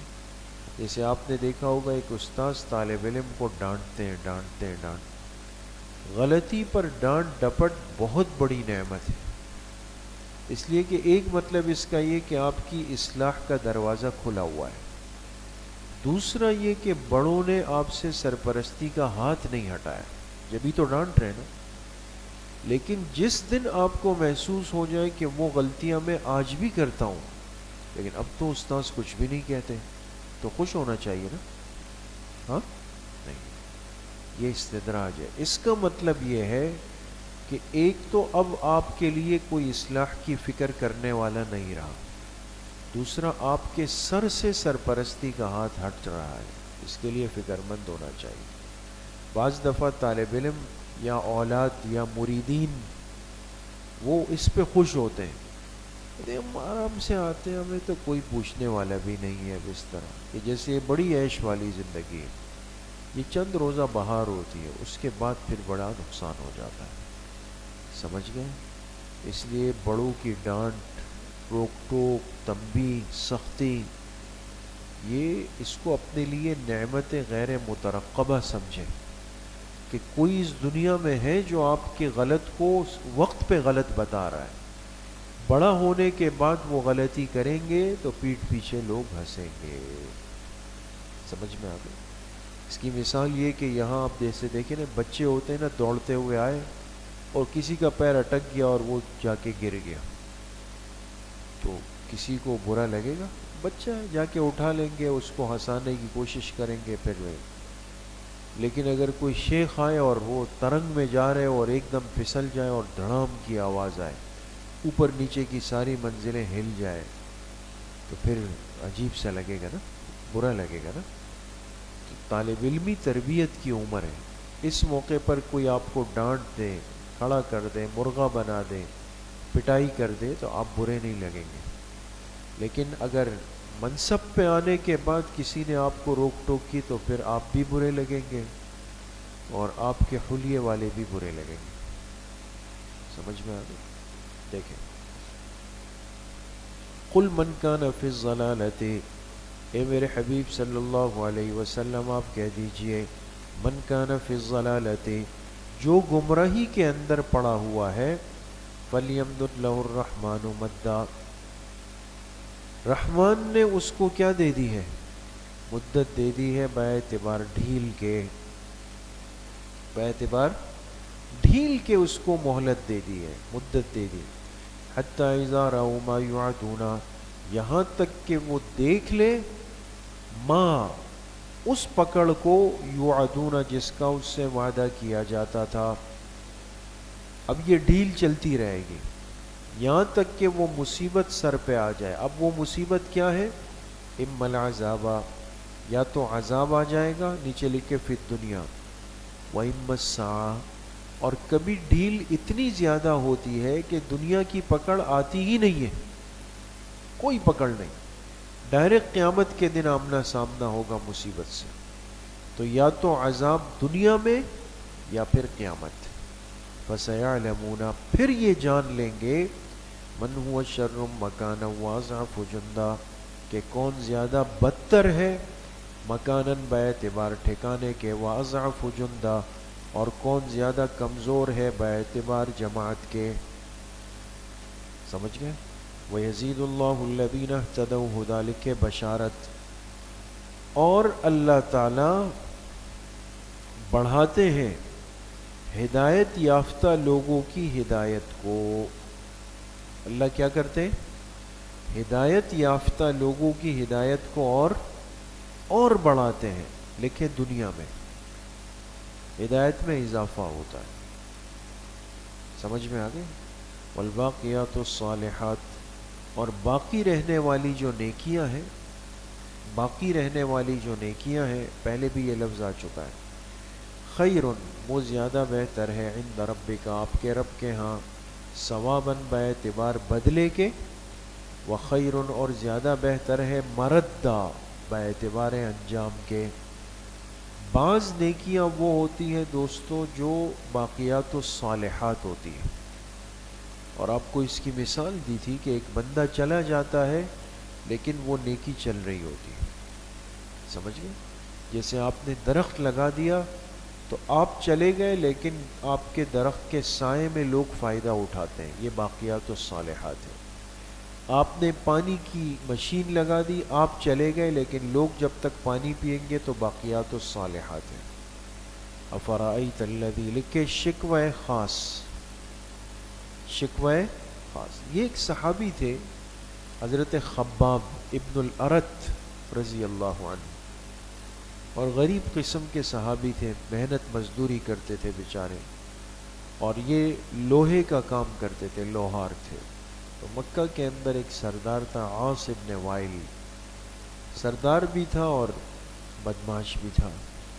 تو ان سے کام کرایا. جب کام ہو گیا تو حضرت خباب آئے اور کہا میری اجرت دے دو. تو اس کو شرارت سوجی، اس نے کہا کہ اچھا اجرت دیتا ہوں لیکن پہلے اس شخص کا انکار کرو جس پر تم ایمان لائے، یعنی حضور علیہ السلام. حضرت خباب نے فرمایا وہ تو نہیں ہو سکتا. کہا کیوں؟ کہا اس لیے کہ انکار کروں گا تو پھر آخرت میں اللہ کو کیا جواب دوں گا. تو عاص ابن وائل نے کہا کہ اچھا آخرت بھی ہے، دوسری زندگی بھی آئے گی؟ کہا ہاں. تو کہا چلو وہاں مجھ سے اپنی اجرت لے لینا، ایک مذاق اڑانے کے لیے کہا. اجرت بھی کہاں لے لینا؟ وہاں پر لے لو. تو اللہ نے اس کا جواب دیا کہ وہاں اجرت بھی لیں گے اور درگت بھی بنائیں گے، دونوں ہوگا.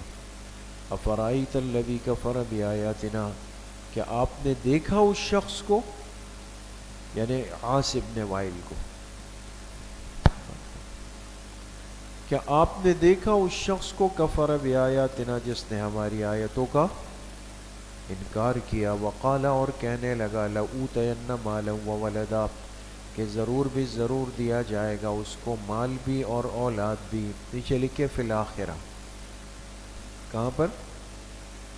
کہتا تھا کہ اگر دوسری زندگی ہے تو وہاں بھی مال و اولاد ہمارے حصے میں آئے گی, ہمیں ہی ملے گی, ہم وہاں کے سیٹ وہ بھی ہوں گے, وہاں بھی ہمیں ضرور بھی ضرور مال و اولاد دی جائے گی.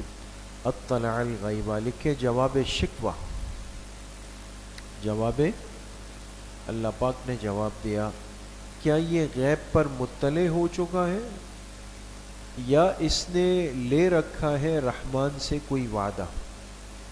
وہی ایک آدمی کہے کہ جی کل یہ منصب مجھے ہی ملے گا, آپ کچھ بھی کر لیں, یہ سیٹ میری ہے. اب اس کی دو ہی صورتیں, یا تو یہ ہے کہ اس کو خفیہ اندر کی اطلاع ہے نا, یا پھر یہ ہے کہ اس کے ساتھ کسی نے وعدہ کیا ہے کہ آپ فکر نہیں کرو, آپ آئیں گے تو میں آپ کو ہی بٹھاؤں گا. تو اللہ پاک نے فرمایا کہ یہ اتنے یقین سے کہتا ہے کہ آخرت میں میرے پاس مال اور اولاد ہوگی, کیا اس کو غیب پر کوئی اطلاع ہوئی ہے, کوئی پوشیدہ بات پہ, یا اللہ سے اس نے ملاقات کی ہے پرسنلی اور اللہ پاک سے کوئی وعدہ لے رکھا ہے کہ یہ چیزیں مجھے ملیں گی. کلا ہرگز نہیں. سنکتب ما یقول یقیناً ہم لکھ رہے ہیں جو کچھ یہ کہہ رہا ہے, ہم لکھ رہے ہیں. وَنَمُدُّ لَهُ مِنَ الْعَذَابِ مَدًّا اور ہم اسے کھینچیں گے عذاب میں خوب کھینچنا. وَنَرِثُهُ مَا يَقُولُ اور ہم ہی وارث بنیں گے ان چیزوں کا جسے یہ بیان کرتا ہے. یقولو کے نیچے لکھے یعنی مال و اولاد. جس چیز پر کافر فخر کرتا ہے نا کہ میرے پاس مال, میرے پاس اولاد, میرے پاس مال, اللہ نے فرمایا یہ سب چیزیں ہمیں بچ جائے گی, اس کی نہیں رہیں گی. یہ اس کی نہیں رہیں گی, یہ ہمارے لیے ہے, رہ جائیں گی.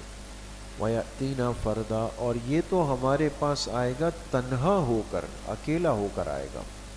وَاتَّخَذُوا مِن دُونِ اللَّهِ آلِهَةً لکھے زجر اور انہوں نے بنا رکھا ہے اللہ کے علاوہ معبود.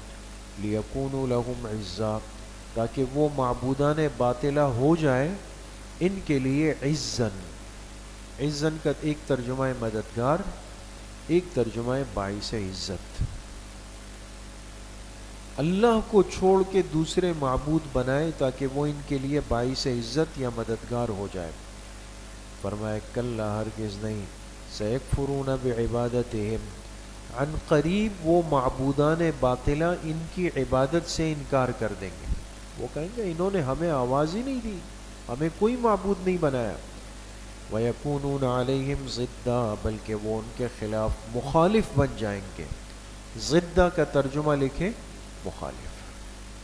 بات سمجھ گئے؟ وہ ان کے کیا بن جائیں گے؟ مخالف. اب دیکھیں دنیا میں مشرکین نے ہمیشہ غلط چیز کو نہیں پکارا, بعض نے نیک چیزوں کو بھی پکارا, فرشتوں کو بھی مدد کے لیے, انبیاء کو بھی, صالحین کو بھی, ہے نا, مقربین کو بھی. بعض نے کہا کہ یہ ہماری مدد کریں گے, یہ ہمارے کام آئیں گے, اللہ کو چھوڑ کر ان کی طرف گئے. تو اللہ پاک فرماتے ہیں قیامت کے دن جن کو اپنا معبود بنایا ہوا تھا وہ ان کی عبادت کرنے سے انکار کریں گے, کہیں گے اللہ انہوں نے ہماری عبادت نہیں کی نہ ہم نے ان کو کہا ہے, اور ان کے مخالف بن کے وہ کھڑے ہو جائیں گے. بات سمجھ میں آ گئی بات دوست؟ تو یہ سارا سلسلہ. الم ترى انا ارسلنا الشیاطین اسباب گمراہی, اسباب ہم گمراہی. کیا آپ نہیں جانتے کہ بے شک ہم بھیجتے ہیں شیاطین کو کافروں کے اوپر. ترا ای تعلمو کیا آپ نہیں جانتے کہ بے شک ہم بھیجتے ہیں شیطانوں کو کافروں پر. تعزهم عزا جو ان کو خوب ابھارتے ہیں یا اچھالتے ہیں. یہ شیطان آ کے ان کے کان بھرتے ہیں, ان کا پیٹ بھرتے ہیں, تو پھر یہ الٹی سیدھی باتیں یہ لوگ کر رہے ہوتے ہیں. فلا تعجل علیہم لکھے تسلی ہے رسول, آپ علیہ السلام کو تسلی دی اللہ نے کہ آپ اس بارے میں جلدی نہ فرمائیں، آپ اس بارے میں کافروں کی باتیں، دعوے اور بڑی بڑی بھڑکیاں آپ کو پریشان نہ کریں، یہ کچھ بھی نہیں، آپ ان کے معاملے میں جلدی نہ فرمائیں۔ انما نعد لهم عدا، ہم نے ان کے لیے ایک وقت طے کر رکھا ہے، ہم نے ان کے لیے ایک وقت طے کر رکھا ہے۔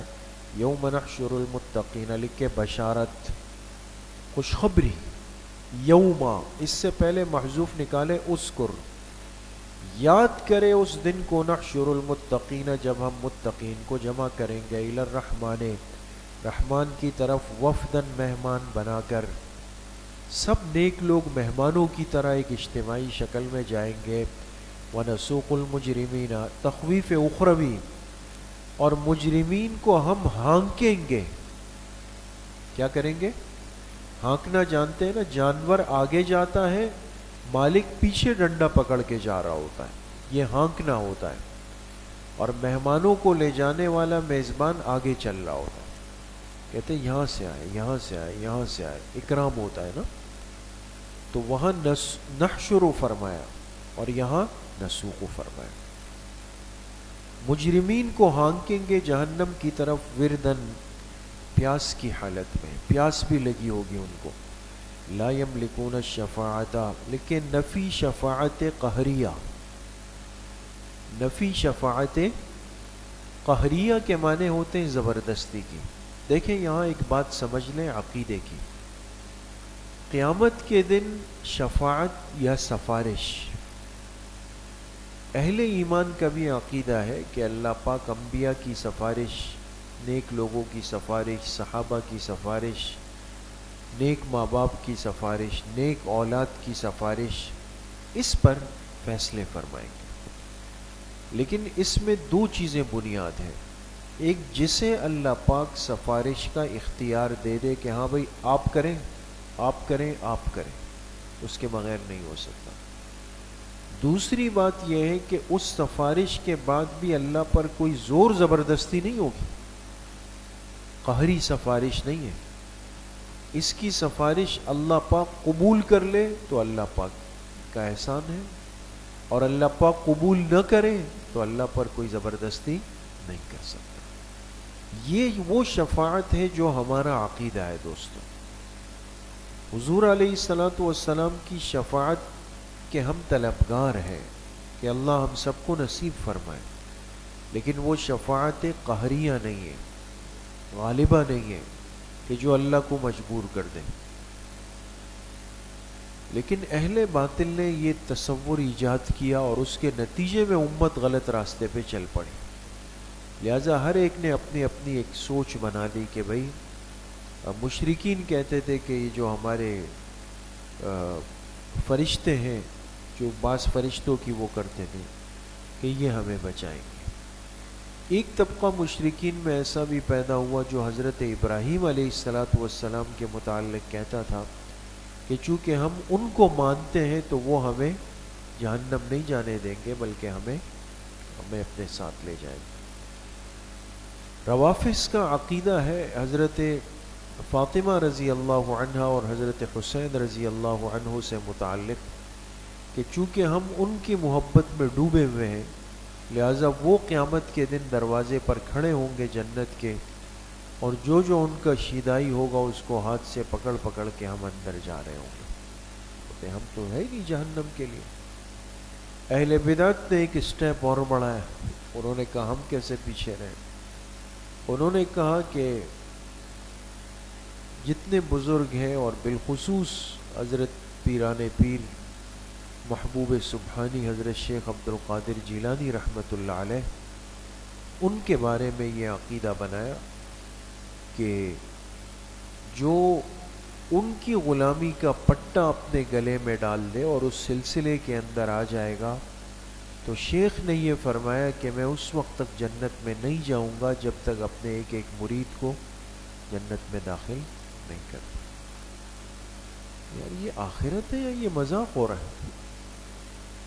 تو ایک کو حضرت ابراہیم علیہ السلام لے گئے، ایک کو فرشتے لے گئے، ایک کو حضرات اہل بیت لے گئے، ایک کو حضرت شیخ لے گئے، تو ہم تو دیوبندی پیچھے ہی، ہمارا پھر کیا آسرا ہے؟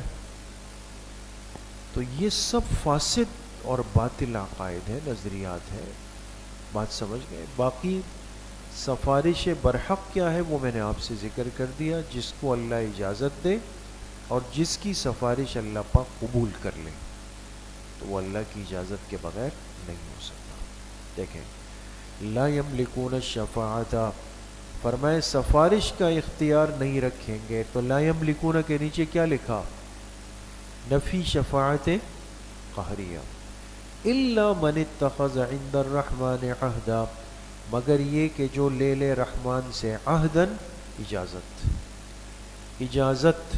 اور من اتخذ کے نیچے لکھے انبیاء و صلحاء، انبیاء و صلحاء، یہ اجازت ان کو ملے گی تو یہ کریں گے. وقالوا اتخذ الرحمن ولدا، لکھے شکوہ. اور کافر کہتے تھے، مشرک کہتے تھے کہ رحمان نے اولاد بنا لی. کیا بنا لی؟ اولاد اللہ کے لیے اولاد ثابت کی. کسی نے فرشتوں کو اللہ کی بیٹیاں کہا، یہود نے حضرت عزیر علیہ السلام کو اللہ کا بیٹا کہا، عیسائیوں کے ایک طبقے نے حضرت عیسیٰ علیہ السلام کو اللہ کا بیٹا کہا. تو اللہ پاک نے فرمایا لقد جئتم شیئا ادا، یقیناً تم بڑی بھاری بات لائے ہو. ادا بھاری بات کی ہے تم نے. تکاد السماوات یتفطرن منہ، قریب ہے کہ آسمان اس کی وجہ سے پھٹ جائے. وتنشق الارض، اور زمین شق ہو جائے. وتخر الجبال ہدا، اور پہاڑ گر پڑے ٹوٹ کر. اللہ کے لیے اولاد ثابت کرنا اللہ کو انتہائی ناپسند ہے، اور اللہ کا غضب، جلال و عروج پہ آ جاتا ہے. اس لیے کہ دوستو اولاد ضرورت ہے جو انسان کو مجبوری کے درجے میں لے آتی، اور اللہ پاک ان ساری چیزوں سے کیا ہے؟ پاک ہے. اللہ پاک کو تو ضرورت نہیں ہے، نہ اللہ پاک نعوذ باللہ کہیں مجبور ہے. تو فرمایا اتنی بڑی بات اور اتنا بڑا جرم ہے کہ آسمان پھٹ جائے، زمین شق ہو جائے، پہاڑ گر پڑے. کیوں؟ ان دعوا للرحمن، ان سے پہلے لام نکالے، لئن، اس لیے کہ انہوں نے رحمان کے لیے اولاد پکاری ہے. وما ينبغي للرحمن ان يتخذ ولدا، جبکہ رحمان کے شایان شان نہیں کہ وہ اپنے لیے اولاد بنا لے. ان کل من فی السماوات والارض الا آتی الرحمن عبدا، لکھے عظمت خداوندی و حالت دنیاوی، وحالت دنیاوی ہے نا، دنیاوی. ان کلو، نہیں ہے کوئی شخص جو آسمانوں میں اور زمین میں ہے، کوئی نہیں، مگر یہ کہ الا آتی الرحمن عبدا، آئے گا قیامت کے دن رحمان کے پاس بندہ بن کر. کیا بن کر آئے گا؟ بندہ بن کر. عبدیت ہوگی اس دن. تو ظاہر سی بات ہے سب شریف ہوں گے، سب بندے بن کر آئیں گے. لقد احصاہم، یقیناً اللہ نے ان کی گنتی کر رکھی ہے. وعدہم عدا، اور ان کو اچھی طرح شمار کر کے رکھا ہوا ہے. ایسا نہیں ہے کہ کوئی یہ کہے کہ جی میں چلے کہیں سے کھسک جاؤں گا. کھسکنا جانتے ہیں نا؟ جہاں طلبہ زیادہ ہوتے ہیں تو وہ کیا ہو جاتے ہیں؟ کھسک جاتے ہیں. تو وہاں نہیں کھسک سکتا کوئی بھی، ہر چیز کی ایک کاؤنٹنگ ہوگی. وَكُلُّهُمْ آتِيهِ يَوْمَ الْقِيَامَةِ فَرْدًا، لکھے حالت اخروی، سب کے سب آئیں گے قیامت کے دن فردا، اکیلے اکیلے. ان الذین آمنوا وعملوا الصالحات، لکھے بشارت، بے شک جو ایمان لائے نیک اعمال کیے، سیجعل لهم الرحمن ودا، یقیناً ان کے لیے رحمان ڈال دیں گے ودا، کیا؟ محبت. ودا کے نیچے لکھے فی قلوب الخلائق، فی قلوب المخلوق کے دل میں. نیک بندوں کی محبت اللہ مخلوق کے دلوں میں ڈال دیتے. کس کے دلوں میں؟ مخلوق کے دلوں میں نیک لوگوں کی محبت اللہ پاک ڈال دیتے ہیں. فَإِنَّمَا يَسَّرْنَاهُ بِلِسَانِكَ لکھ کے ترغیب الی القرآن، ترغیب الی القرآن. سورت ختم ہو رہی ہے دوستو، تو پھر قرآن کا تذکرہ آخر میں. بے شک ہم نے اس قرآن کو آسان کر دیا بلسانک آپ کی زبان پر. زبان پر قرآن آسان ہے. لتبشر بہ المتقین لکھ کے حکمت نمبر 1، تاکہ اس کے ذریعے سے آپ متقین کو خوشخبری سنائیں. وتنذر بہ قوما لدا حکمت نمبر 2، اور تاکہ اس کے ذریعے سے آپ ڈرائیں جھگڑالو قوم کو. لدا جھگڑالو. وَكَمْ أَهْلَكْنَا قَبْلَهُمْ مِنْ قَرْنٍ کتنی ہی بستیوں کو ان سے پہلے ہم نے ہلاک کر دیا. هَلْ تُحِسُّ مِنْهُمْ مِنْ أَحَدٍ کیا آپ ان میں سے کسی کی آہٹ بھی محسوس کرتے؟ آہٹ پانا، آہٹ سمجھتے ہیں نا؟ جیسے بالکل خاموشی ہو تو آپ کو لگے گا کہ باہر کسی نے پیر رکھا ہے. تو جو لوگ ہلاک ہو گئے پہلے دنیا میں، کہیں محسوس بھی ہوتا ہے کہ ہلکی سی آہٹ ان کے بارے میں کہ وہ کہاں ہیں؟ کیا آپ کو ان کی آہٹ محسوس ہوتی ہے کسی کی؟ او تسمع لهم رکزا یا آپ ان میں سے کسی کی معمولی آواز بھی سنتے؟ ہلکی سی آواز، کچھ بھی نہیں. جن کو اللہ نے پکڑا، جن پر عذاب آیا، ان کا کوئی تذکرہ، کوئی معاملہ کچھ بھی باقی نہیں رہا. وہ سب کے سب مٹ گئے، ختم ہو گئے، فانی ہو گئے، تباہ ہو گئے، صفحہ ہستی سے غائب ہو گئے وہ سب چیزیں. اور جو اہل حق ہوتے ہیں، اہل ایمان ہوتے ہیں، وہ دنیا سے جا کے بھی زندہ رہتے ہیں. ان کے تذکرے ہوتے ہیں، ان کا نظریہ ہوتا ہے، ان کی باتیں ہوتی ہیں، ان کا ذکر خیر ہوتا ہے، ان کی تعریفیں ہوتی ہیں، سب چیزیں چل رہی ہوتی ہیں. بسم اللہ الرحمن الرحیم. طٰہٰ ما انزلنا علیک القرآن لتشقیٰ. سورہ مریم ختم ہو گئی، سورہ طٰہٰ شروع ہو رہی ہے دوستو. اب دیکھیں جن حضرات کے پاس یہ ہے نا، یہ والے بیانز وہ کھول لیں. اچھا جی، ربط سورہ طٰہٰ بسورہ مریم نظر آ رہا ہے؟ نظر آ رہا ہے دوستو؟ دو صورتوں میں ربط کیا ہے؟ فرماتے ہیں سورہ مریم میں توحید کے بارے میں دلائل تھے، سورہ طٰہٰ میں تبلیغ توحید میں تشجیع کا بیان ہے. تشجیع کے معنی بہادر بننا. ایک ہے توحید کے دلائل، ایک ہے اب ان دلائل کو بیان کرنے میں شجاعت اور بہادری. لیکن ہر آدمی کے اپنے اپنے حصے کا کام ہوتا ہے. ایک ہوتا ہے حق کو لکھنے والا، ایک ہوتا ہے حق کو بیان کرنے والا، ایک ہوتا ہے اس کے لیے قربانی دینے والا. مفتی صاحب سے سوال ہوتا ہے تو مفتی صاحب فتویٰ دے دیتے ہیں، قلم سے لکھ لیتے ہیں، یہ ان کے حصے کا کام ہے. پھر اس فتوے کو بیان کرنے کی ضرورت ہوتی ہے تو ممبر و محراب کے علماء اس کو بیان کر دیتے ہیں. پھر اس کے لیے کبھی قربانی دینے کی ضرورت پڑتی ہے تو ایک طبقہ علماء اہل حق کا وہ ہوتا ہے جو اپنا خون دے دیتا ہے، وہ قربان ہو جاتا ہے اس کے لیے. ہر ایک کا حصہ اس دین کے اندر جڑا ہوا ہوتا ہے. آپ یہ نہیں کہہ سکتے کسی کو کہ جی اس نے کیوں کیا اور اس نے ایسا کیوں نہیں کیا. سمجھ میں آ گئی؟ نیز سورہ مریم میں موسیٰ علیہ السلام کا ذکر اجمالاً تھا، اور اب اس صورت میں تفصیل ہے. خلاصہ صورت، سورہ طٰہٰ میں دو مضمون مقصود ہے، یعنی اصلی ہے. نمبر 1 توحید، نمبر 2 تشجیع، شجاعت، بہادری پیدا کرنا. آیات توحید 5 اور ایک ثمرہ ہے. آیات تشجیع بھی 5 ہیں.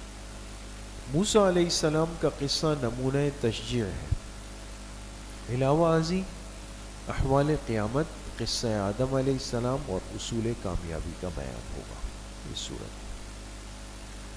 اچھا جی، آ جائیں گے. طٰہٰ یہ کیا ہے؟ حروف مقطعات میں سے. بات آ گئی تھی کہ اس میں ہم ایک ہی بات کہیں گے، اللہ اعلم بمرادہ بذالک، اللہ ہی اس کی مراد کو جانتے ہیں. بعض حضرات نے یہ کہا کہ چونکہ طٰہٰ حضور علیہ السلام کا صفاتی نام ہے. کن کا؟ حضور علیہ السلام کا. تو اگر یہ اس طٰہٰ سے مراد حضور علیہ السلام کا صفاتی نام ہوگا تو پھر اس صورت میں اس سے پہلے یا حرف ندا محذوف نکالیں گے. کیا نکالیں گے؟ یا طٰہٰ، اے طٰہٰ. اللہ پاک آپ کو خطاب کریں گے. ما انزلنا علیک القرآن لتشقی، لکھے آیت تشجیع نمبر 1. آیت تشجیع نمبر، ہم نے آپ پر یہ قرآن اس لیے نہیں اتارا لتشقی کہ آپ تکلیف میں پڑ جائیں. کس میں؟ آپ علیہ السلام شروع میں رات تہجد میں اتنا پڑھتے تھے کہ آپ کے پیروں میں تکلیف شروع ہو گئی، ورم آ گیا. اللہ پاک نے فرمایا میرے محبوب ہم نے آپ پر قرآن اس لیے نہیں اتارا کہ آپ کو تکلیف اور مشقت میں ڈالنا ہے، اس لیے آپ اس کو اعتدال کے ساتھ پڑھیں گے. الا تذکرۃً، الا کے بعد محذوف نکالے انزلناہ، الا مگر یہ کہ ہم نے وہ قرآن اتارا ہے تذکرۃً، نصیحت حاصل کرنے کے لیے، لمن یخشا، ہر اس شخص کے واسطے، یخشا جو ڈرتا ہو. یخشا کے نیچے لکھے مستفیدین. کیا لکھیں گے؟ فائدہ یہ طبقہ اٹھائے گا. دیکھیں قرآن تو نصیحت کل انسانیت کے لیے ہے نا، کل انسانیت، لیکن فائدہ اٹھانے کے لیے ایک طبقہ ہوتا ہے، اور وہ طبقہ کس کا ہے؟ لمن یخشا، جو ڈرنے والا ہے. تنزیلا ممن خلق الارض والسماوات العلی، لکھے آیت توحید نمبر 1. یہ قرآن اتارا گیا اس ذات کی طرف سے جس نے پیدا کیا زمینوں کو اور بلند و بالا آسمان کو، بلند و بالا آسمان کو. الرحمن علی العرش استوى، اور رحمان کی ذات وہ عرش پر قائم ہے یا عرش پر جلوہ افروز ہے. سمجھ گئے؟ وہ عرش پہ جلوہ افروز ہے. اب استواء علی العرش کا مسئلہ تو تفصیلی اور عقائد کا مسئلہ ہے، اس لیے ہم اس کا آسان ترجمہ کریں گے کہ رحمان اللہ کی ذات عرش پر جلوہ افروز ہے. کیسے ہے؟ ما یلیق بشانہ، جو اللہ کے شایان شان ہے اس کو اللہ ہی جانتے. لہو ما فی السماوات و ما فی الارض، لکھے مالکیت باری تعالی، اسی کا ہے جو کچھ آسمانوں میں اور جو زمین میں ہے. وما بینہما، اور جو ان کے درمیان ہے. وما تحت الثری، اور جو گیلی زمین کے نیچے ہے. نمناک، نمناک زمین، گیلی زمین. گیلی زمین سے مراد دوستو کیا ہے؟ ساتوں زمینوں، ساتوں زمینوں کے نیچے. دیکھیں آسمان بھی ساتھ ہے اور زمینیں بھی ساتھ ہیں، اور پھر زمین کی نیچے تہ میں پانی ہے، تو جو تہ ہے وہ اس کی مٹی کیا ہے؟ گیلی ہے. سمجھ میں آ گئی؟ تو فرمایا اس سب کے سب پر بادشاہت کس کی ہے؟ اللہ پاک کی. آسمانوں پہ، زمین پہ، زمین و آسمان کے درمیان پہ، ساتوں زمینوں کے نیچے کی گیلی مٹی جہاں تک ہے، سب پر اللہ کی حکومت ہے. وَإِن تَجْهَرْ بِالْقَوْلِ، لکھے وسعت علم باری تعالی، اللہ کا علم کتنا وسیع ہے. فرمایا اگر تم کوئی بات زور سے کرو، فَإِنَّهُ يَعْلَمُ السِّرَّ وَأَخْفَى، تو بے شک وہ جانتا ہے پوشیدہ کو بھی اور پوشیدہ تر کو بھی. ایک ہے سر، سر کے معنی ہے پوشیدہ، اور ایک ہے اخفا یعنی پوشیدہ تر یعنی دل کی بات. ایک ہوتا ہے کہ میں کسی کو کان میں خاموشی سے کہوں کہ بھئی ابھی وقفے میں گرو مندر والے ہوٹل جائیں گے، بالکل خاموشی سے، تیسرے نے نہیں سنا. تو یہ ہے سر. اور ایک ہے کسی کو نہیں بولا لیکن دل میں ہے کہ ابھی وقفے میں حلوہ پوری کا دل ہو رہا ہے، یہ اخفا ہے، اس سے بھی زیادہ پوشیدہ ہے، کسی کے سامنے اظہار بھی نہیں ہے. اللہ لا الہ الا ہو، اللہ وہ ذات ہے جس کے سوا کوئی معبود نہیں. لکھے ثمرہ، ثمرہ، لہ الاسماء الحسنی، اسی کے لیے ہے پاکیزہ نام، بابرکت نام، خوبصورت نام اسی کے ہیں۔ وَهَلْ أَتَاكَ حَدِيثُ مُوسَىٰ، لکھے آیت تشجیع نمبر 2۔ کیا آپ تک پہنچی ہے بات موسیٰ علیہ السلام کی؟ حل اتاکا، حاشیے پر لکھیں یہ استفہام تشویقی ہے۔ استفہام تشویق کے معنی شوق دلانا، کبھی کبھی سوالیہ انداز برائے شوق ہوتا ہے۔ جیسے آپ کو ابھی اگر آ کے ساتھی کہے کہ پتہ ہے نوٹس بورڈ پہ کیا اعلان لگا ہے، آپ کو پتہ ہے کیا اعلان لگا ہے، یہ ایک استفہام کا انداز ہے۔ لیکن اب آپ کے دل میں شوق پیدا ہو جائے گا کہ بھئی اب جلدی سبق ختم ہو تو ہم جا کے دیکھیں کہ جی وہاں پہ کیا لگا ہوا ہے، سمجھ گئے؟ شوق میں کہ جب وہاں گئے تو وہاں لکھا ہوا تھا کل سے سبق 7:30 بجے شروع ہوگا صبح، سمجھ گئے؟ اذ رأى نارا، ایسے مذاق میں کہہ رہا ہوں، ابھی فی الوقت یہ فیصلہ نہیں ہے، آگے ہوگا۔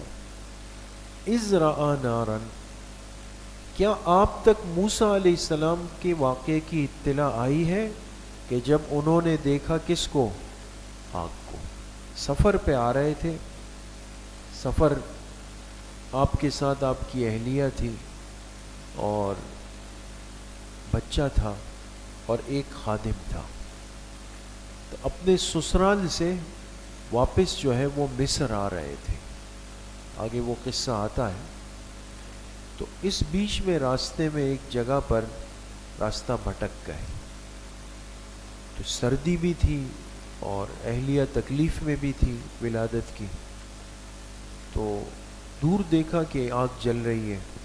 تو اس زمانے میں یہ ہوتا تھا کہ جیسے کوئلے جلاتے تھے تو کوئی آدمی جا کے ایک کوئلہ لے آیا، اس میں سے اپنے پاس رکھ کے آگ جلا دی، تو آگ بھی تقسیم ہوتی تھی۔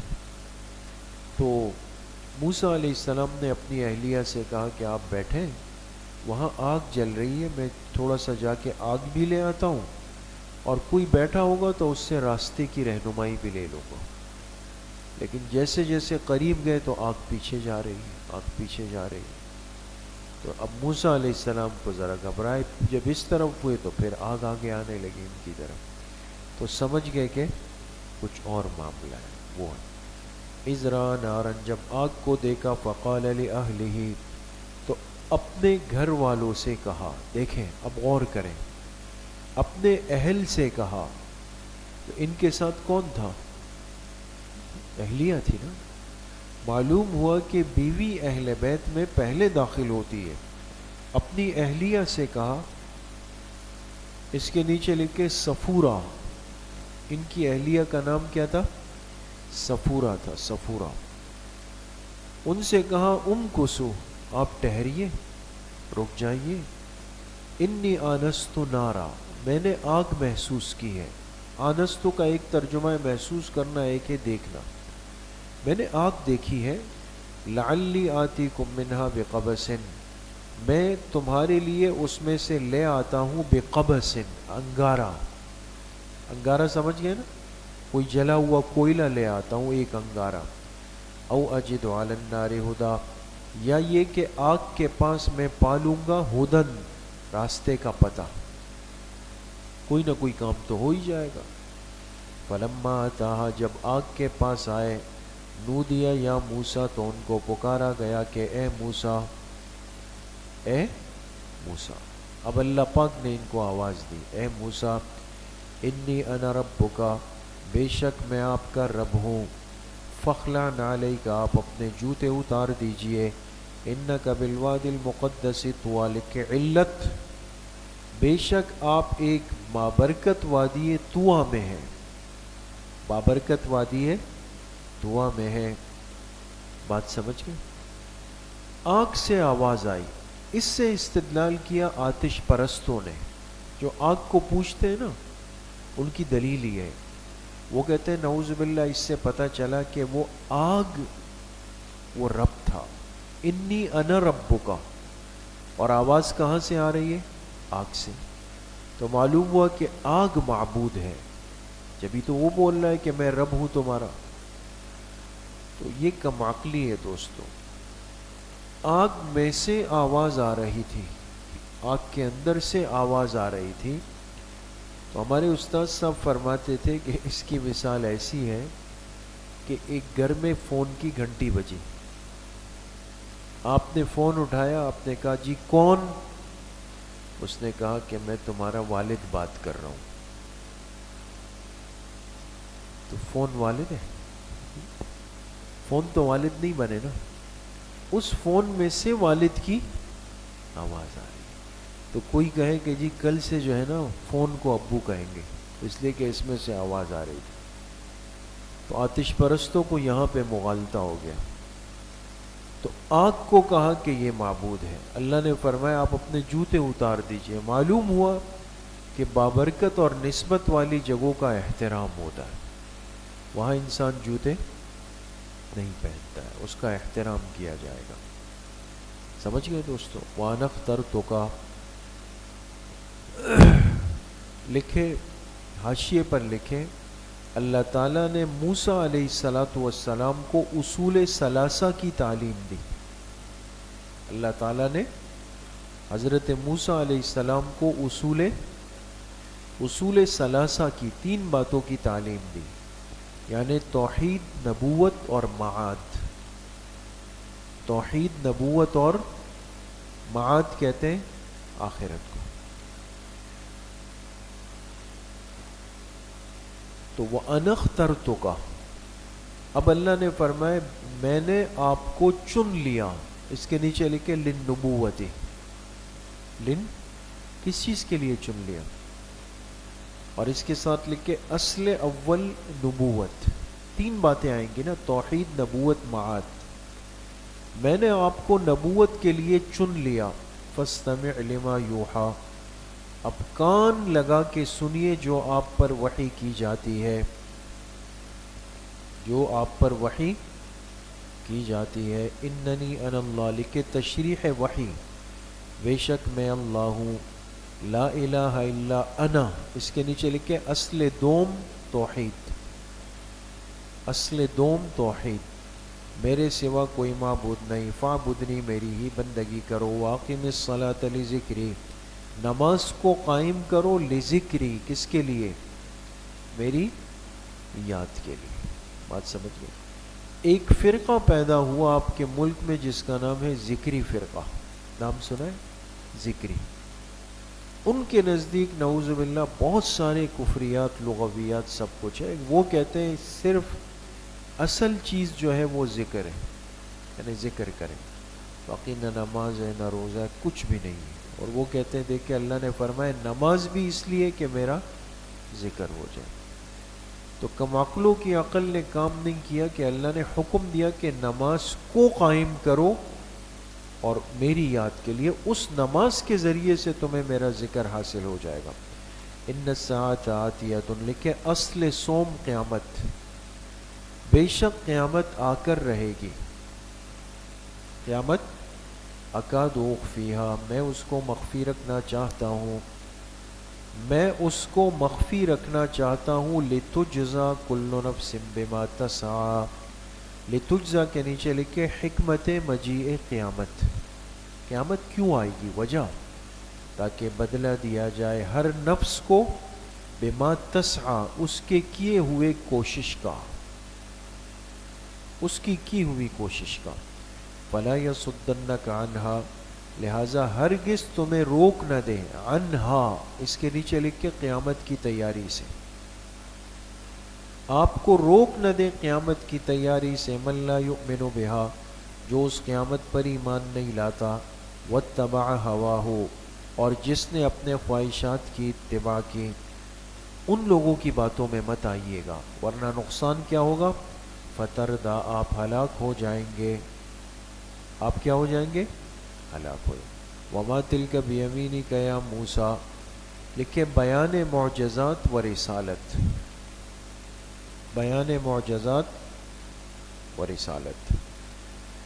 اب موسیٰ علیہ السلام جب اللہ سے بات چیت کر رہے تھے تو ان کے ہاتھ میں ایک عصا تھی، ایک لاٹھی. عصا، لاٹھی ہوتی ہے نا، وہ تھی سفر میں. اے موسیٰ، آپ کے سیدھے ہاتھ میں کیا ہے؟ اللہ نے سوال کیا.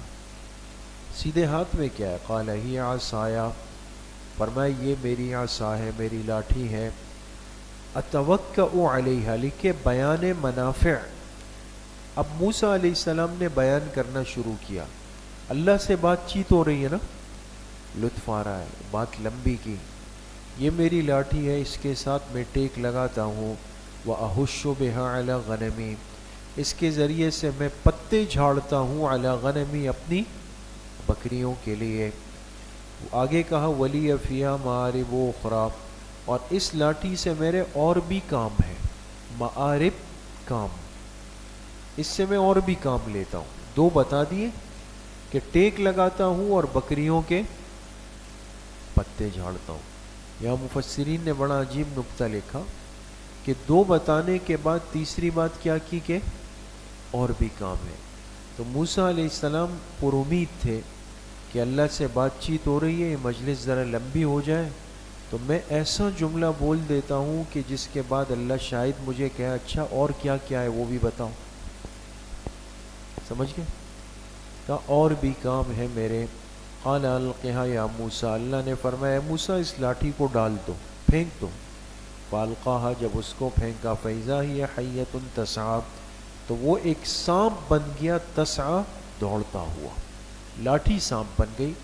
قال خذها ولا تخف، اللہ نے فرمایا موسیٰ اس سانپ کو پکڑ لیں اور مت ڈریے، اور مت ڈریے۔ یہ خوف طبعی ہے دوستو، یہ کیا ہے؟ خوف طبعی ہے جو مقام عصمت کے منافی نہیں۔ بات سمجھ میں آ گئی؟ سنعیدها سیرتها الاولی، عن قریب ہم اس کو لوٹا دیں گے اپنی پہلی حالت میں۔ آپ ہاتھ تو لگائیں، جیسے ہی ہاتھ لگائیں گے نظر آنے والا سانپ اپنی پہلی حالت میں یعنی لاٹھی میں بدل جائے گا۔ وَاضْمُمْ يَدَكَ إِلَى جَنَاحِكَ، اور ملائیے اپنے یدک کے نیچے لکھ کے سیدھا ہاتھ، دائیں ہاتھ کو ملا دیجئے، اِلَى جَنَاحِكَ، اپنے بغل میں، سیدھا ہاتھ الٹے بغل میں دبا دے، تخرج بیضاء، تو وہ نکل آئے گا چمکدار۔ اب ہاتھ نارمل حالت میں، لیکن جیسے ہی بغل میں داب کے نکالیں گے چمکدار ہوگا، لیکن وضاحت کی من غیر سوء، بغیر کسی بیماری کے۔ ایسا نہ ہو کہ موسیٰ علیہ السلام ہاتھ نکالے وہ چمک رہا ہو اور ان کو لگے کہ ہاتھ پر کوئی بیماری آ گئی، کوئی برس کا داغ تو نہیں آ گیا اس پہ، پہلے تو یہ نہیں چمک رہا تھا، پریشان نہ ہو جائے۔ فرمایا بغیر کسی بیماری کے ہوگا۔ آیتن اخری، یہ ایک اور نشانی ہے، سمجھ گئے؟ لِنُرِیَکَ کا لکھے حکمت، اور اس سے پہلے محذوف نکالیں گے فعلنا ذالک، فعلنا، ہم ایسا اس لیے کر رہے ہیں، لِنُرِیَکَ کا، تاکہ ہم آپ کو دکھا دیں، من آیاتنا الکبریٰ، اپنی بڑی بڑی نشانیاں، آیات کے نیچے لکھے معجزات، تاکہ ہم آپ کو اپنے بڑے معجزات دکھا سکیں۔ سمجھ میں آ گئی؟ کیوں دکھا رہے؟ اذهب الى فرعون، چلے جائیے فرعون کی طرف، بے شک اس نے سرکشی کی ہے۔ اب فرعون کے پاس جانا ہے، اس کو دعوت دینی ہے، اس کو معجزات بتانے ہیں، تو ممکن ہے کہ وہ پوچھ لے آپ سے کہ بھئی کیا کبھی پہلے آپ کے ساتھ ایسا ہوا ہے؟ تو آپ بول سکیں کہ ہاں ہاں بالکل میری لاٹھی سانپ بنی ہے، میرا ہاتھ چمکدار ہوا ہے، انسان کا اعتماد اور بڑھ جاتا ہے نا۔ فرمایا جائیے فرعون کی طرف، اس نے وہاں پر کیا کیا ہے؟ سرکشی اختیار کر رکھی۔ اب موسیٰ علیہ السلام فرعون کے پاس جا رہے ہیں تو اللہ سے کچھ دعائیں مانگتے ہوئے گئے، اس کا تذکرہ ہے۔ بس کریں، آپ حضرات وقفہ کر لیں دوستو، اپنی ضروریات اور حوائج کو پورا فرما لیں۔ جی جناب، گزرنے کے اندر بالکل شامل ہے، وہ بھی اس پہ شامل ہوں گے، لیکن ظاہر سی بات ہے کہ ہر آدمی کے مقام اور مرتبے کی کیفیت کے اندر فرق ہوگا۔ جیسے ایک ہی راستہ ہو لیکن ایک بندہ بڑے پروٹوکول میں گزر جاتا ہے، پھر اس سے کم والا، پھر اس سے کم والا، ایک تسلسل ہوتا ہے، تو اس کو محسوس بھی نہیں ہوتا جس کے پاس بہت بڑا پروٹوکول ہوتا ہے کہ راستہ کیسا تھا، اس کو اسی طرح اللہ پاک ان کو اس شان کے ساتھ گزار دیں گے، اور اس کے بعد اہل ایمان اپنے اپنے مرتبے کے ساتھ ہوں گے۔ بات سمجھ میں؟